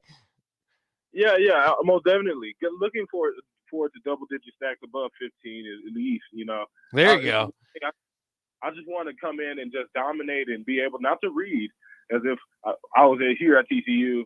Which involved a lot of reading, but just getting off the ball and playing like an animal and playing with fanatical effort is one of my biggest things, to come off the edge and set the edge and stop the run, but most importantly, get those sacks, baby. But that's one thing I'm just looking forward to, most definitely. Well, we can't wait to see you get those sacks, throw the bones. The Husker crowd will go wild. Thank you so much for joining us this morning, O'Shawn. Thank you, guys. All right. Thank you so much. There he goes. O'Shawn Mathis, the newest Nebraska commit. And that was a good, lengthy interview. Got a lot out of that. So that was great. Yeah, that was good. It was interesting that he spent 3 hours on the phone with Casey Thompson. I would have loved to hear what Casey had to say, but obviously he gave a favorable review of his situation. I don't expect him, O'Shawn, to get 15 sacks. I mean, that'd be a lot. That's what he wants. Yeah, that's what he wants. Now, I'm not. I Right. guess what I'm saying is, I don't think anybody would put that sort of pressure on him. That would be a Nebraska record for Yeah. I think what Trev Alberts, did he have 15 or I don't something know. like that? I don't think it know. would tie a Nebraska Yeah, record. I but don't know what the Nebraska record is, but 15 is really high. That's a lot. Yeah. I mean, but then you mean, like that confidence, and you like the, he doesn't necessarily shy away from the idea that he's going after the quarterback, right? No, and he's talked about at TCU that he had to read, and I think he just wants to come off the ball, not have to read as much, and that was probably obviously that was clearly a big factor in his decision, style of defense, what they're going to ask him to do, and he when he talks about the coaching staff having that NFL experience, obviously Mike Dawson, the defensive line coach, oh yeah, a lot of experience came from the Giants. Chinander has Eric Chinander has NFL experience. Fisher, obviously, a ton of NFL experience, 6-year starter in the league. Barrett, come on. I mean, Barrett Root played 9 years in the NFL. So there is a lot of NFL guys over there that know exactly what it's going to take for him to move to that next level. Yeah, it's going to be fun. He's just such a huge addition to this Nebraska roster, and I can't wait to hear more from him as his career goes on, because I think he's a guy that can get you a little hyped up too. At least he did that a little bit for our text line. There was a question too about him having 2 years of eligibility left. I think, but I think you could tell he's planning on going to the NFL. So he's hoping to have a big year, I think, here. Right. I think the way you got to look at this is he's a one and off to the NFL if it goes right for him. Yeah, because he was highly considering that before entering the portal. So we'll take a quick break here on Early Break. We'll be back and we'll talk more about the O'Shawn Mathis interview and maybe a little bit about the draft. That's coming up next year on Early Break. There's not many things worse than having plumbing issues at your home or business, but it's even worse if the problem isn't fixed correctly. Select Plumbing gets it right the first time, and they specialize in several things: general plumbing, water heaters, faucet and fixture repair, underground sewer and water repairs, backflow testing, and more. Keep your property free from leaks and other issues. Call today for a free estimate at 402-560-6197. Plus, they're hiring service plumbers. Contact Select Plumbing to inquire at 402-560-6197. Sandhills Global is hiring. Check out sandhills.jobs for more information. Sandhills is looking to fill hundreds of new openings in sales, traveling support, software development, web design, and more. Sandhills has a professional culture and is fast-paced with a focus on growth, innovation, and leading-edge technologies. Career and internship opportunities are available at our global headquarters in Lincoln, Nebraska. Apply today at sandhills.jobs. Southeast Community College is training tomorrow's workforce today with our nearly 60 career and technical programs. We are doing our part to help employers fill vacancies during this current labor shortage, graduating students with skill sets employers are seeking. We're also helping to upskill the workforce by adding short-term credentials like certificates in many programs so that employees can get retraining quickly. Learn more about upskilling with SCC at southeast.edu/academics. SCC, your path to possible. Gaina Trucking is hiring CDL Class A and B drivers. Gaina Trucking guarantees a 40-hour work week year-round, and their strong team culture makes it not a job, but a career. Gaina Trucking offers health, vision, and dental insurance, 401k with company match, an employee assistance program, and other bonus programs. Build a better career today with great team culture at Gaina Trucking. Learn more and apply today at GainaTrucking.com. Mike Schaefer here for Trek CBD. Springtime is here, and that means you're outside more in nice weather and maybe even having garage parties with neighbors. The drink of this spring and summer isn't your typical seltzer. It's drinkable Delta 8. Yep, Trek CBD has drinkable Delta 8 seltzers with mango and lime flavors for 4-packs and 12-packs, coming in a variety of mango, watermelon, lime, and berry. They also have hemp-derived Delta 9 syrups to put in your beverages, and as always, the excellent Delta 8 gummies. Trek CBD, CBD done right.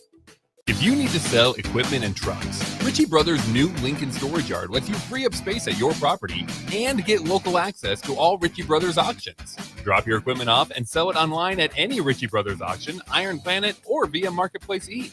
The yard is at 8801 Highway 6 in Lincoln. It's secure and makes for easy in-person buyer inspections and pickup. Take advantage of this yard to sell at Ritchie Brothers Great Plains Regional Auction on June 16th. For details, visit rbauction.com/Lincoln. Tune in every Monday morning throughout the summer at 6:45 a.m. for golf course reviews on the Nebraska Golf Passport Early Break Golf Tour with Jake Sorensen and Steve Sippl on 93.7 The Ticket and theticketfm.com. I tend to come home and just start ravaging food like a coyote. Is Early Break with Sip and Jake.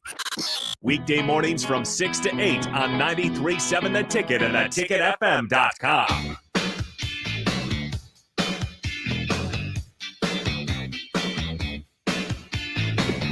This is Early Break here on a Monday, May 2nd. It's already May. I mean, football season might be creeping up on us. You're going to be heading to Ireland here at any time, Sip. Yeah, August 27th. Is that, yeah. Now that you mention it, it does come very quickly. I feel like maybe this is just because the NFL draft just happened, or the O'Shawn Mathis news. The transfer portal these days in general has kind of prolonged the calendar, so there's still some more news and excitement going around in college football. I think it might hurt the preseason magazines. I'm a big preseason magazine guy, and every year there's a story that breaks that kind of throws the print off a little bit. You can't update it. I think the transfer portal. We'll see if things go into the summer. If there's too much movement there, that'd be really close to the season, but I could see it happening. Oh, now, hold on. Think about this, Spock. How late can they publish? Because there's still transfer portal movement that's going to happen in a big way in the next couple weeks. Yeah. So how do those magazines do that? I don't know. How do they stay? What I'm suggesting here is sort of sad, but how do those magazines stay in business? If you pick up one of those magazines and it doesn't have 3 or 4 of the transfers that are on your whatever team you're looking at, then what's the point? Well, what are you reading at that point? Well, for your team specifically, yeah, I guess that's true.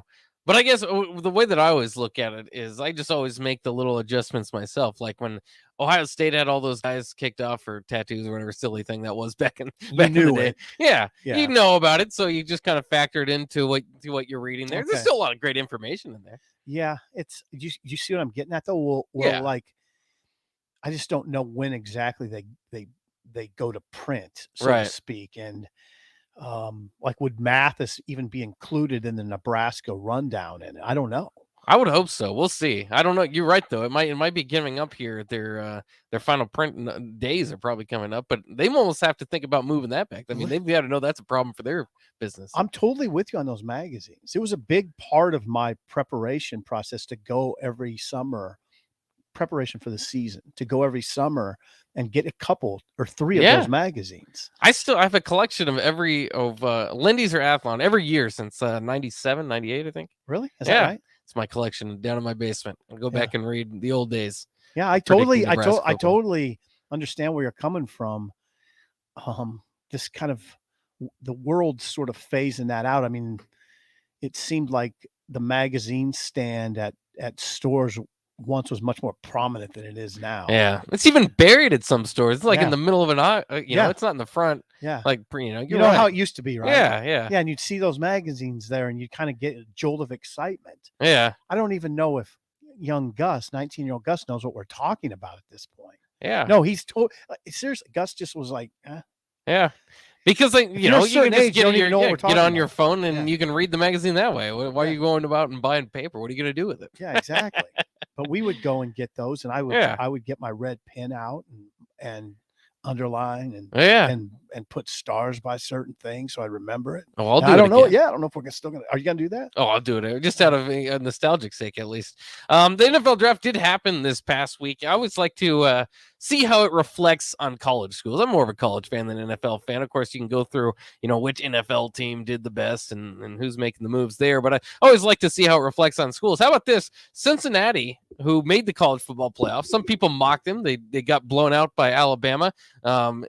Cincinnati had 9 NFL draft picks. That's amazing. That's a lot. So that's amazing. That wasn't just a non-Power 5 team that just rode the easy side. I mean, they had some talent on that team, and a lot of those were high-end draft picks. Obviously, Sauce Gardner was a top 5 pick. By the way, 8 of those 9 draft picks for Cincinnati, talk about development, were ranked below 1,000 in the 24/7 composite coming into Cincinnati. So 1,000, some sort of baseline. Well, it's just, I mean, you think about how many guys are, I guess, go and get drafted. It's not 1,000, every year. Right. I get you. Okay. I think I get you, but 9 draftees by Cincinnati is a big number. Yeah. That's impressive. For what it's worth, the Big 12, 2 straight years without a first-round pick. Man, not a good look. No, that's not. Yeah. The Big 12 had 25 players selected overall. The Big 12 and the Pac-12 had 25 players selected overall. That is 40 behind the SEC. That is 23 behind the Big 10. The SEC led everybody, of course, with 65 players. 16 straight years of the SEC leading, and people still want to argue whether the SEC is the best conference in college football. The Big 10 was next with 48 picks. And then the Big 12 and Pac-12 at 25. It strikes me that the ACC only had 21. AAC had 19. And the MAC had 11. So there you go. 60. Okay. Now, there is an interesting conversation when you say that definitively that the SEC is the best conference. It is. Yeah. But Eric Chinander, the Nebraska defensive coordinator, believes that Big 10 with the size and style of play most closely resembles the NFL, not necessarily the SEC. Style of play. Yeah, I could see that. Yeah. The size, especially along the lines. Yeah. Although SEC defensive lines are pretty daunting as well. Georgia was pretty stout. Yeah. Georgia seemed to do pretty well. What they have, I think I had that written down too. I think they had oh my goodness. They had breaks the record for the most picks in a single 7-round NFL draft. They had 15 picks off that team. 15. Oh. Yeah. 5 in the first round. Yeah. 5 in the first round. 5 defenders in the first round. And Nakobe Dean wasn't even one of those. 5 off the defense. Yeah. That is why, Bach, if you watch Georgia play Michigan in the college football playoff, Michigan's offensive linemen were lost. They were beaten fast and harshly. It was rough to watch. I felt for the Michigan offensive line. I did.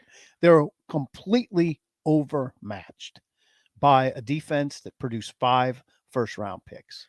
How many defense will we see like that going forward? Like I said, I mean, that's a record. So, I mean, that was one of the best defenses. And the numbers played it out until Bryce Young and Jamison Williams kind of, blew up in that SEC championship game. Then we all kind of thought, well, maybe it's not one of the greatest of all time. But then they redeemed Quickly themselves. shifted back. Yeah. Quickly Although shifted. I will always contend, if Jamison Williams didn't get injured in that championship game, I think Alabama might have won. I mean, he still had Georgia's secondary's number for the first half. I'm not going to dispute you on that. Yeah. That was a gigantic, well, combined with Mechie's injury. Right? Yeah. They didn't have Mechie or Jamison. That's right. Which is good for college football in my mind. Alabama can't just keep winning titles. It's good to see Georgia get one in there. The SEC tied the record for most NFL draft picks, which 65, which you already mentioned, was previously a record set by the SEC last year, which broke the previous record set by the SEC in 2019. So go ahead and remember the SEC is doing pretty well.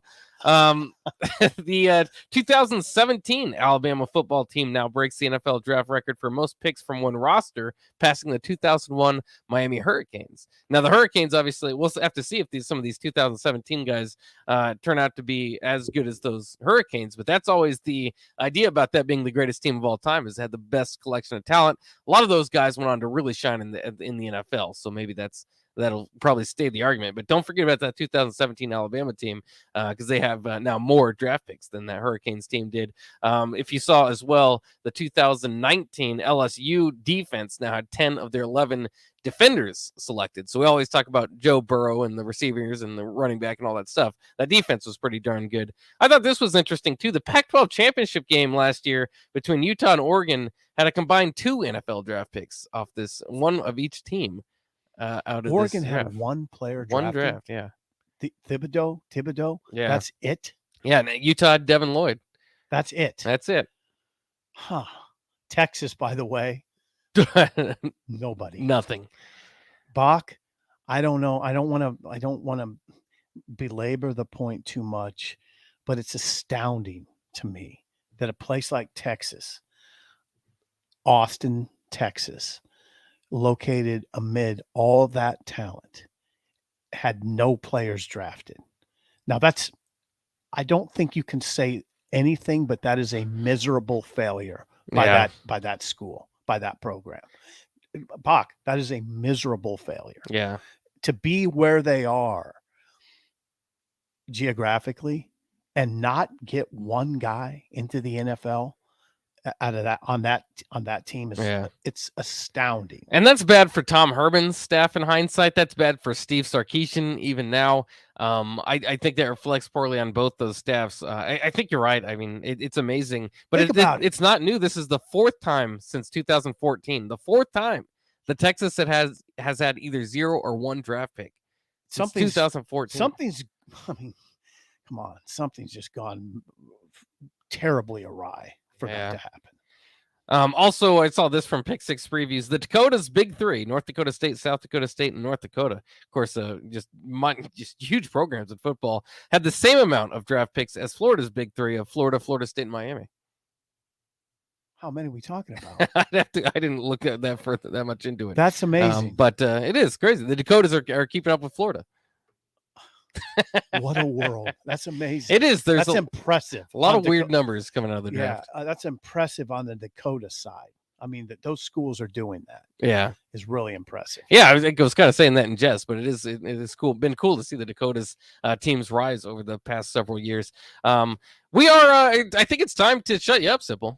I think it's time for Shut Up Sippl. I think we better do Give us a call, 402-464-5685. We need a contestant for Shut Up Sippl. It is time for your chance to win. What's the prize again? Business box of bagels? Yes, a business box box of bagels from Bagels and Joe. There we go. Give us a call, 402-464-5685. It's time for Shut Up Sippl. We've all been there. You're listening to the radio, and then that rage starts to grow inside of you. It starts to consume you. It gets to a point where you just want to yell, "Shut up, Sippl!" No, sorry. I'm sorry. Well, here's your chance. It's time to shut up, Sippl. Call now to play, 464-5685. Shut up, Sippl. Brought to you by Bagels and Joe.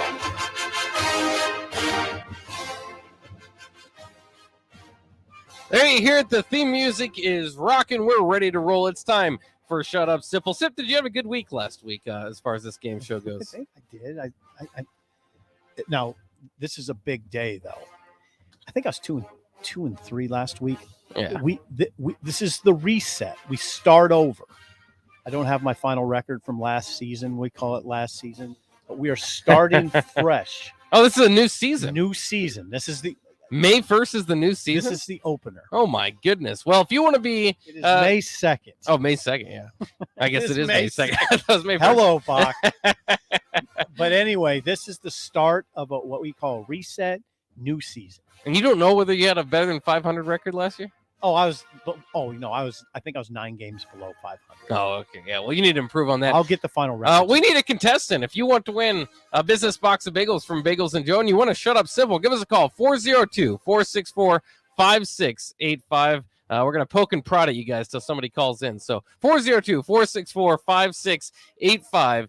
Today's topic is NFL franchise sack leaders. So that'll be kind of exciting. NFL franchise. Hey, it's pretty topical. Just having O'Shawn Mathis on the show today. Yeah, he knows a thing or two about getting some sacks. So do a lot of these guys. It's kind of interesting as I read the game show. Jake Sorensen gets this ready for us. It'll be a competitive one. I think it'll be at least a little bit difficult for you, Sip. NFL franchise sack leaders. Bach. It'll be difficult for me. It will be. I'm not a big sack, big NFL guy. Yeah, and sacks haven't gone like since 1980, mid 80s they started registering sacks. 402-464-5685.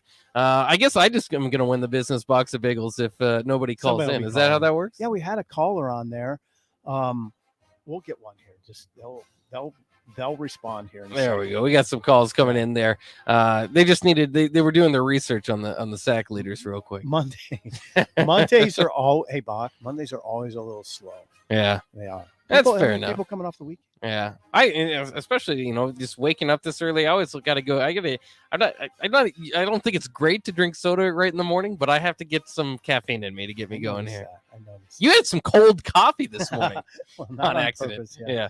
DJ is on the line. DJ, how you doing this morning? Doing well. How are you guys? Oh, not too bad. Since you called in, thanks for saving us there. We need to give this business box of bagels. Yeah, now the lines are jacked. Yeah. DJ got through, and we appreciate it. All right, so let's get right to it.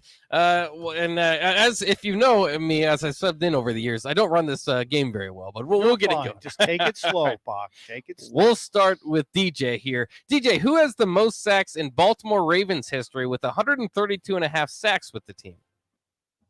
Ooh, Terrell Suggs. Is it Terrell Suggs? Good It job. is Terrell Suggs. Great job there, DJ, as you take the lead 1-0. Let's go over to Sippl. Sippl, who has the most sacks in Chicago Bears history with 124.5 sacks with the team? Oh God, I should know this. Probably an old school name. Probably. I don't want to give you too much of a hint. No. I'm not coming up with the name though. I can see him. Is he a defender in a Chicago Bears uniform? I'm just gonna go Butkus. Is it Butkus? Dick Butkus. No, that is not correct. So we're going to give DJ the chance to steal if he does. If he gets it wrong, then he'll take away his point though. So DJ, do you want to try to get the steal?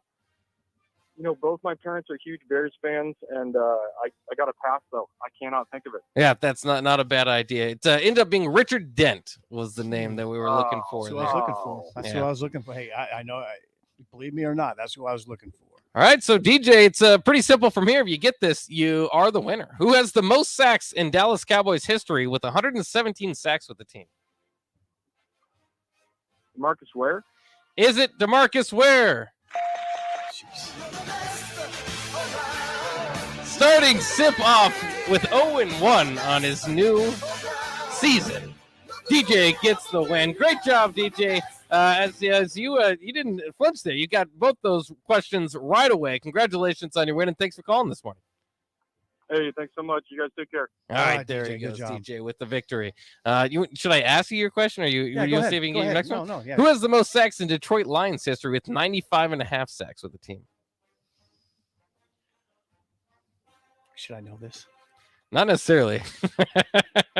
I think Sippl made this, or Sorensen made this kind of hard for you. Would you have known this one? Not even close. No. Really? No. You wouldn't have known it. No, I wouldn't have known it. Just tell me. Robert Porter. Oh, I do not know. Is that a name you even know? I don't really know that one. No. How many? 95.5. He had 95.5. And then the tiebreaker would have been What? Robert Mathis has the most sacks in Colts history. How many did he have? Robert Mathis. We'll say 112. 123. Pretty good guess there. Yeah. So that's off to a bad start for your new year. We'll mark it down 0-1. Last year we were 9 games under 500. We'll see if we can continue that trend. I gotta try to get off in the first 10 games, like a I don't know, 6-4. Yeah, you don't want to bury yourself, No. but we'll see. I mean, we'll continue tomorrow, see how you do. We'll take a quick break here on Early Break. We got one segment left for you, and maybe we'll jump into some NBA playoff action. That's coming up next year on Early Break. Last thing before break, guys, I've been telling you for a long time about craft axe throwing and how it's a great time for all parties, big or small, and beginners or experts. It's a lot of fun. On the 13 throwing lanes, they've got private events for groups of all sizes, and it provides a truly memorable afternoon or evening for everyone in your party. Craft Axe Throwing has a stock bar and multiple TVs to watch all the different games. To schedule your next corporate or social event, or for more information on their leagues and events, call them today at 402-802-9696. Again, that's Craft Axe Throwing at 18th and N in Lincoln. 93.7 The Ticket, Fox, KFXL weather. Sponsored by John Henry's Plumbing, Heating, and Air Conditioning. Cloudy skies with rain moving in by late this morning into this afternoon. We'll see a high of 48 with falling temperatures this afternoon. Northeast winds at 15 to 20. Rain slowly moves out tonight with a low down to around 40. We should see clearing skies by tomorrow afternoon with a high of around 58. I'm meteorologist Tim Wright for 93.7 The Ticket and theticketfm.com. Hey, batter. Wings, splatter, splatter, splatter. Catch all this season's baseball action at one of your neighborhood Lincoln locations. Get League of Their Own wings, burgers, nachos, and ringers while catching all the action. Stop into Wings and Rings located on O Street in Meridian Park and 40th and Old Cheney in Williamsburg Village. Or place your order online at wingsandrings.com. That's wingsandrings.com. Buffalo Wings and Rings. Working at Continental in Lincoln isn't a job, it's a career. And right now they've raised wages again and they're hiring for production operators at $22.07 per hour and other select jobs starting at $23.77 per hour, with wages growing up to $29.71 per hour. Continental also has salaried jobs available and great benefits, plus medical and prescription costs at very low premiums. Dental, vision, and life insurance are offered at no premium cost to the associates. To learn more or to apply, go to continental-jobs.com with keyword Lincoln. Come work at Continental today. Happy Hour with Nick Sainert and Enrique Alvarez Clary. The problem is when NIL was first instated, the NCAA was just like, okay, well, we're taking a step back. Go ahead, do it. You guys handle everything you want, universities, and feel free to deal with this as you see fit. In my opinion, when you insert that word contract and you have an agent, that's when it becomes more professional-like and less about a college athlete making some money off of their name, image, and likeness. Weekdays from 2 to 3 on 93.7 The Ticket and theticketfm.com. Sandhills Global is hiring. Check out sandhills.jobs for more information. Sandhills is looking to fill hundreds of new openings in sales, traveling support, software development, web design, and more. Sandhills has a professional culture and is fast-paced with a focus on growth, innovation, and leading-edge technologies. Career and internship opportunities are available at our global headquarters in Lincoln, Nebraska. Apply today at sandhills.jobs. People always ask, what are Jake and Sippl like when they're off the air? Well, the answer probably won't surprise you. Hey, Jake, your Honda's looking a little dirty. Says the guy whose license plate is barely visible. I mean, do you even care about that thing anymore? It gets a little uncomfortable. Now, that's when I jump in. Hey, whoa. Mark, did you get a new car? Nope, just took my car down to Nebraska Auto Detail. Joe and the staff made the outside and the inside look amazing. Maybe you guys need to go. Okay, wise guy. Settle down, Jake. Call Nebraska Auto Detail today at 402-601-5086. Spring is here. Are you giving your yard the best chance at being healthy and green? Call Penner Sprinkler and Lawn to get your sprinklers ready to go for the season if they haven't been working properly. They're also scheduling installs for new sprinkler systems if you don't have one. So make sure you contact them early to get a bid as soon as possible. Plus, they're your one place to go for 5-step fertilizer and pesticide application and lawn aeration. Call Penner Sprinkler and Lawn today at 402-413-1215. We're on the air. Back Well, party's starting early today, isn't it? to more of Early Break with Sip and Jay on 93.7 The Ticket and theticketfm.com.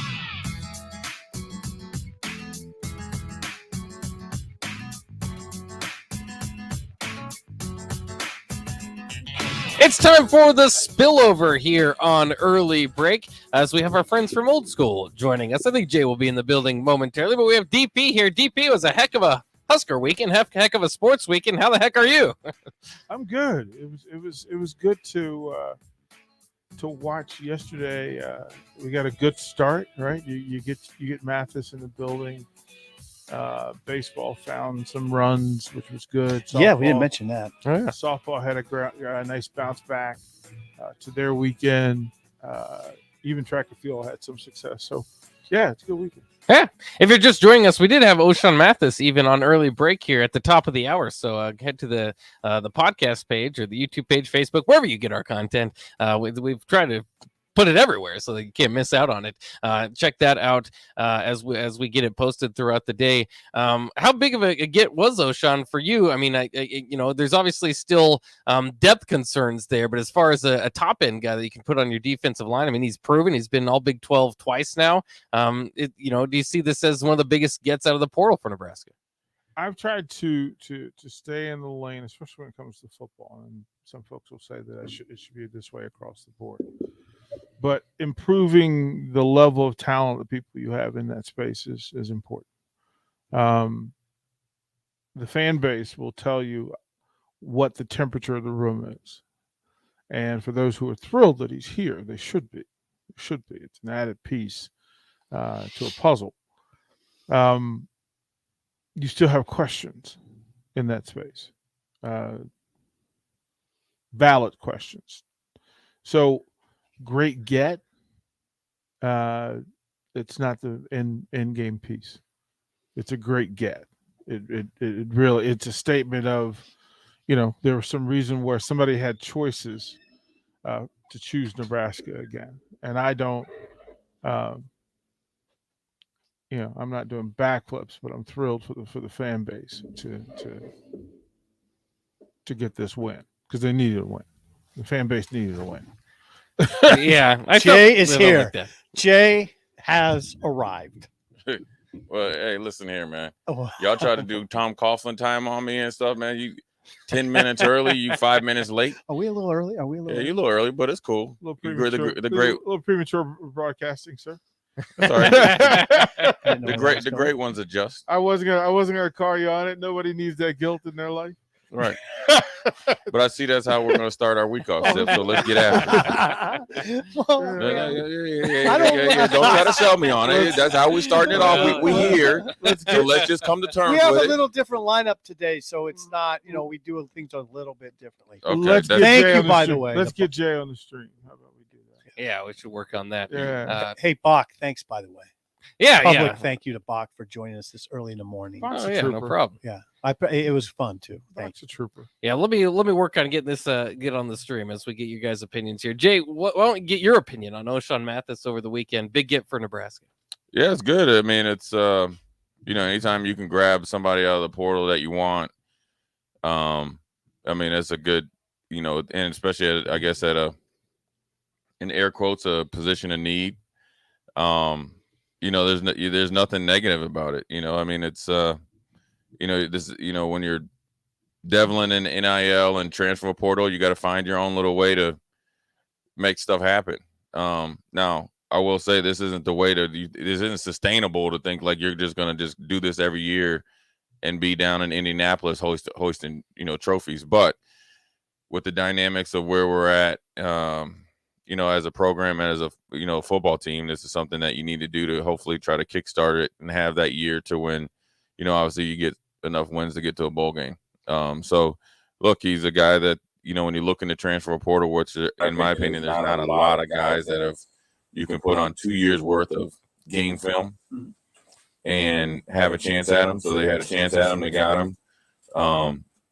How he got here doesn't really matter. The fact is that he's going to be here in, I don't know, a couple months, I assume. No, he's going to be here on May 20 or May 20. Okay, and then in a few weeks, and then he'll jump right into, the summer conditioning and earning his spot and stuff like that. So, it works too. I mean, it's twofold. I mean, look, coaching is a full-time job. Recruiting is a full-time job, both on campus and off campus, because as you go and you're able to kind of have transfers, you still got to recruit kids in high school.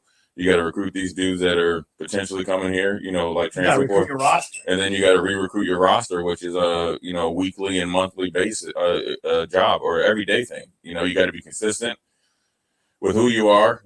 Communication, coaching is such a relationship business from top to bottom. Athletic department is such a relationship business top to bottom, both internally and externally, because you can't turn it off. You can't say, hey, I'm gonna be like this when I'm around like in a football program. Let's say you work in the football program and then think you're gonna kind of like be a totally different deal outside of, because all the wires cross in this day and age of college football. People know too many people. They know how to get in contact with too many people. So it's word of mouth advertising, or it could be your doom. You know what I mean? So you always have to be on, and you have to be genuine. You know what I mean? And but at the end of the day, I think it's good to add some depth. Obviously in depth and meaning. Obviously, I'm assuming he would like to think that he's going to be one of the guys starting. I'm just assuming. I'm not. I mean, if it was me, I'm thinking I'm first of all, I'm starting. Okay, well, not only in my mind, I'm here to show you. But then you create depth because you had another player in him, established player, along with what you got, and then you got some young bucks too. Now, conversely, on the surface, your first thing is, like as an athlete, and I've been in this position before, where I was splitting time, knew I was the better player, wasn't very happy about it. I knew the work I put in versus the work that somebody else didn't put in. You got to pony up, right? And then you had to deal with it and figure it out. And then, back then I was willing to sit out a year, just won a couple national championships, thinking it was all about me. But I can tell you what, the attention, when sometimes when you ask for people's attention and you get comfortable in your environment, and then here comes another guy that is no joke. Okay, your attention to detail and what I need from you, the message isn't as muddy or like, you get what I'm saying? Mm-hmm. It's not, oh yeah, whatever, that's just coach giving another one of his sermons. Okay, now I know you're going to have your notebook out. Now when I say you probably, if we need more extra or more film time, maybe you should do some on-field work. Okay, now your sphincter muscle is puckered up tight. Mm-hmm. Okay, your feelings will probably hurt some. Mm-hmm. Okay, pride hurts some. Yeah. Okay, I'm gonna tell you something that Deacon Jones told me one time. Deacon Jones. And it was the funniest thing ever. And I was competing for a spot my second or third year. Met him. Actually, I was going to pick up my dad, and he was playing in one of these like NFL alumni tournaments. He's like, competition is good, and he's like, there's a big thing, a big pride pill that you're going to deal with, right, when you're going to competition. He's like, but if you drink enough water, you'll swallow it, and you'll be better for it. So you got to welcome the competition. Yeah. There's no guarantees. I was like, you got to still show me. I know. You got to show me. That's sport. That's life. I know. Where's that? If you show me, or I'm going to prove to you. Mm-hmm. If you get more of that going on and less talking and more doing, then everything kind of takes off in like warp speed. Mm-hmm. You get what I'm saying? I totally get what you're saying. I mean, speaking of all of that, the NFL draft over the weekend, I mean, I don't know where to start with that. I guess where I'd ask you right off the bat is, were you surprised JoJo didn't come off the board? I was a little surprised, I was surprised because of, he had a productive 2 years. Let's be honest. He was obviously this year was his best year. 72 tackles right. This year. Well, just the play, just consistency. He's been pretty good, and then he had it year before. You know, I think he tested out well and all that. I think he ran low 4.6s, which is plenty enough speed, showed coverage ability. I was a little surprised, but see, like once you get like this is the thing about linebackers and stuff is like, you know, you get your top echelon guys, you know, but then everything like they like, oh, we can just find another dude, and so sometimes you get caught in that like gray area, and there's a lot of linebackers drafted, which isn't, you know. Then there's like a supply and demand, right? And sometimes you get caught up in that. But I think with him, I think he's in a really good spot because his skill set and what the Colts have done before with smaller linebackers is perfect for him. And I think that he'll immediately help on special teams, maybe like specialty like groupings, small role on defense, and then it'll take him or give him more time to learn how to play off the ball linebacker, which I played. Right. So when I got in the league, I had to learn how to play on the ball. Right. And the best thing that happened to me was go to Buffalo, had some guys that get nicked up, and they play a ton of rookies all preseason. So I was getting that both inter squad scrimmage with Buffalo, and then when we scrimmaged, a team during training camp, and I got in the game. So then I got lucky enough that one of the guys like had like a little cramp and twinge in hamstring, and we went and played the Jets. The other guy was literally getting too much Gatorade, was kind of messing around on the other end of the bench. They needed a line. Boom, I get in there, make a couple plays. Now I got more value. So I think it's just more or less JoJo finding the right spot where he can be successful. Because I think with his skill set and the longer he's there, it'll be appreciated. Because I think a lot of these scouts these days are lazy and they look for things. It's easy to say, well, he doesn't have a position because he doesn't. It's almost his best attribute in college they used against him in the league, which should be the opposite. You get what I'm saying? Yeah, dude. So I was a little surprised about that. Yeah, he's a little older. You got a lot of guys that are older. And let's be honest, NFL don't care because the life of an NFL player, you don't even get vested. So they're expecting linebackers turn over so much, if you're not established. So at the end of the day, if I'm in there making a decision and the guy's a year older, he's 25. He's going to be 25 on July 28th. I'm already knowing your shelf life is already low anyways because the amount of turnover at your position. So at that point in time, I know, we got to get you through the first contract. So he'll go in there and earn him a spot. You just got to look, man, you got to embrace the kickback league. The kickback league is learn how to kick back on special teams and, be on the coverage units, be the first guy in, hardest worker. I always tell people to let your pads do your talking, and then everything will take care of itself. You got to stay healthy. Your best ability is your availability, and especially in the league. So if you can be there every day, and you're a guy that can play with little nicks and stuff like that, and you got the toughness, they can depend on you. You move up. So it's not a sign, seal, and deliver. It's over. But I am a little surprised that he didn't get picked. Austin Allen, in any other year, he gets picked. It's a deep tight end class, and they didn't go off the board early, so then that kicks everybody down. I did. So you're right. He was the 21st rated tight end. Right. But see, then if you go next year, then he's like and if he has anything close to the year he had last year, then he's top 10. So this is what people don't understand about the draft. Okay, it's supply and demand. When you see underclassmen go so high, the supply is low. Okay. You get what I'm saying? So you can get, I would always ask people, do you think Zach Thomas is a 5th round pick? He's pretty much going to be a Hall of Famer. Yeah. Right?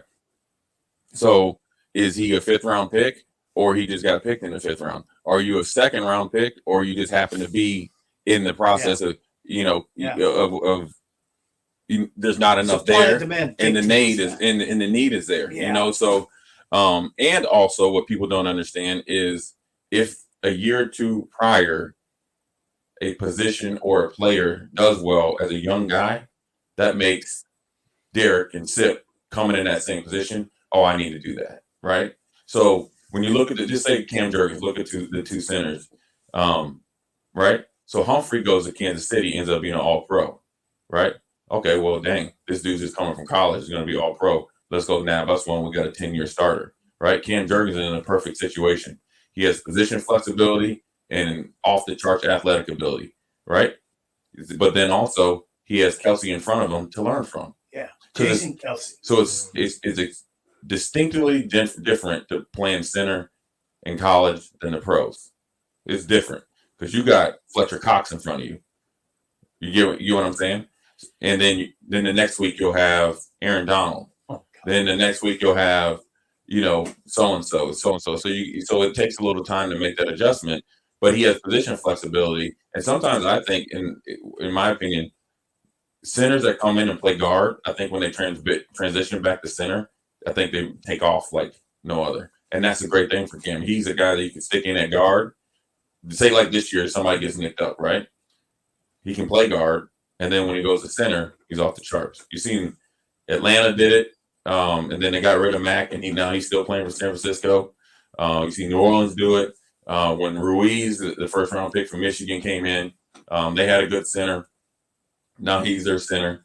And then, Cam Taylor-Britt, I think was good. Look, when you have guys that test that well and it's the time is right, it's good for him. And it's good for the program too, to have 2 second-round picks. And then it's also good for the program to have Torrey get picked because I think he had a phenomenal offseason, right? He had a good season. Went down to the All-Star game and was with East-West. He was one of the highlights of the whole week. So he got in front of a lot of scouts that maybe didn't get to see him during the year. Tested out well at the pro day, Thought he maybe should have probably got a chance to go to the combine, but so what? He still got drafted, right? So for you guys on the Nebraska roster now, if you don't go to the combine, but if you do everything you need to do in the off season in your interview process, you can still get drafted. So I think it's good for the program. And also, if I'm a coach on the staff, right, and I'm talking to players and I'm recruiting Steve Sippl, say you're running back or whatever, and I say, hey man, here's the idea, what we have for you. Maybe we need to move you over to the defensive side of the ball. We're going to groom you to be a weak side inside linebacker. Mm-hmm. Well, now we have 2 guys that Cam came in as was a quarterback in high school. Yeah. And then here he is. He transitioned very quickly to corner, which is one of the hardest positions to do. And he did it well. He did it well. Obviously, did it well. And then we took Cam Jurgens, who was a 4-star recruit at tight end. And then he came to campus as a tight end. Yeah, as a tight end, right? Well, Alabama was recruiting a tight end. Yeah. And then we moved him to center, a position he's never played before, and he's still learning, and it worked out for them. So what that does is, like, if you're trying to talk to somebody not necessarily in the transfer portal, maybe so. Maybe though. But anybody on your roster, say, hey, look, let's look at you here. Even if from tackle to guard to center, say even like tight end to defense, any type of position change, we have success. So everything I think was good for the program.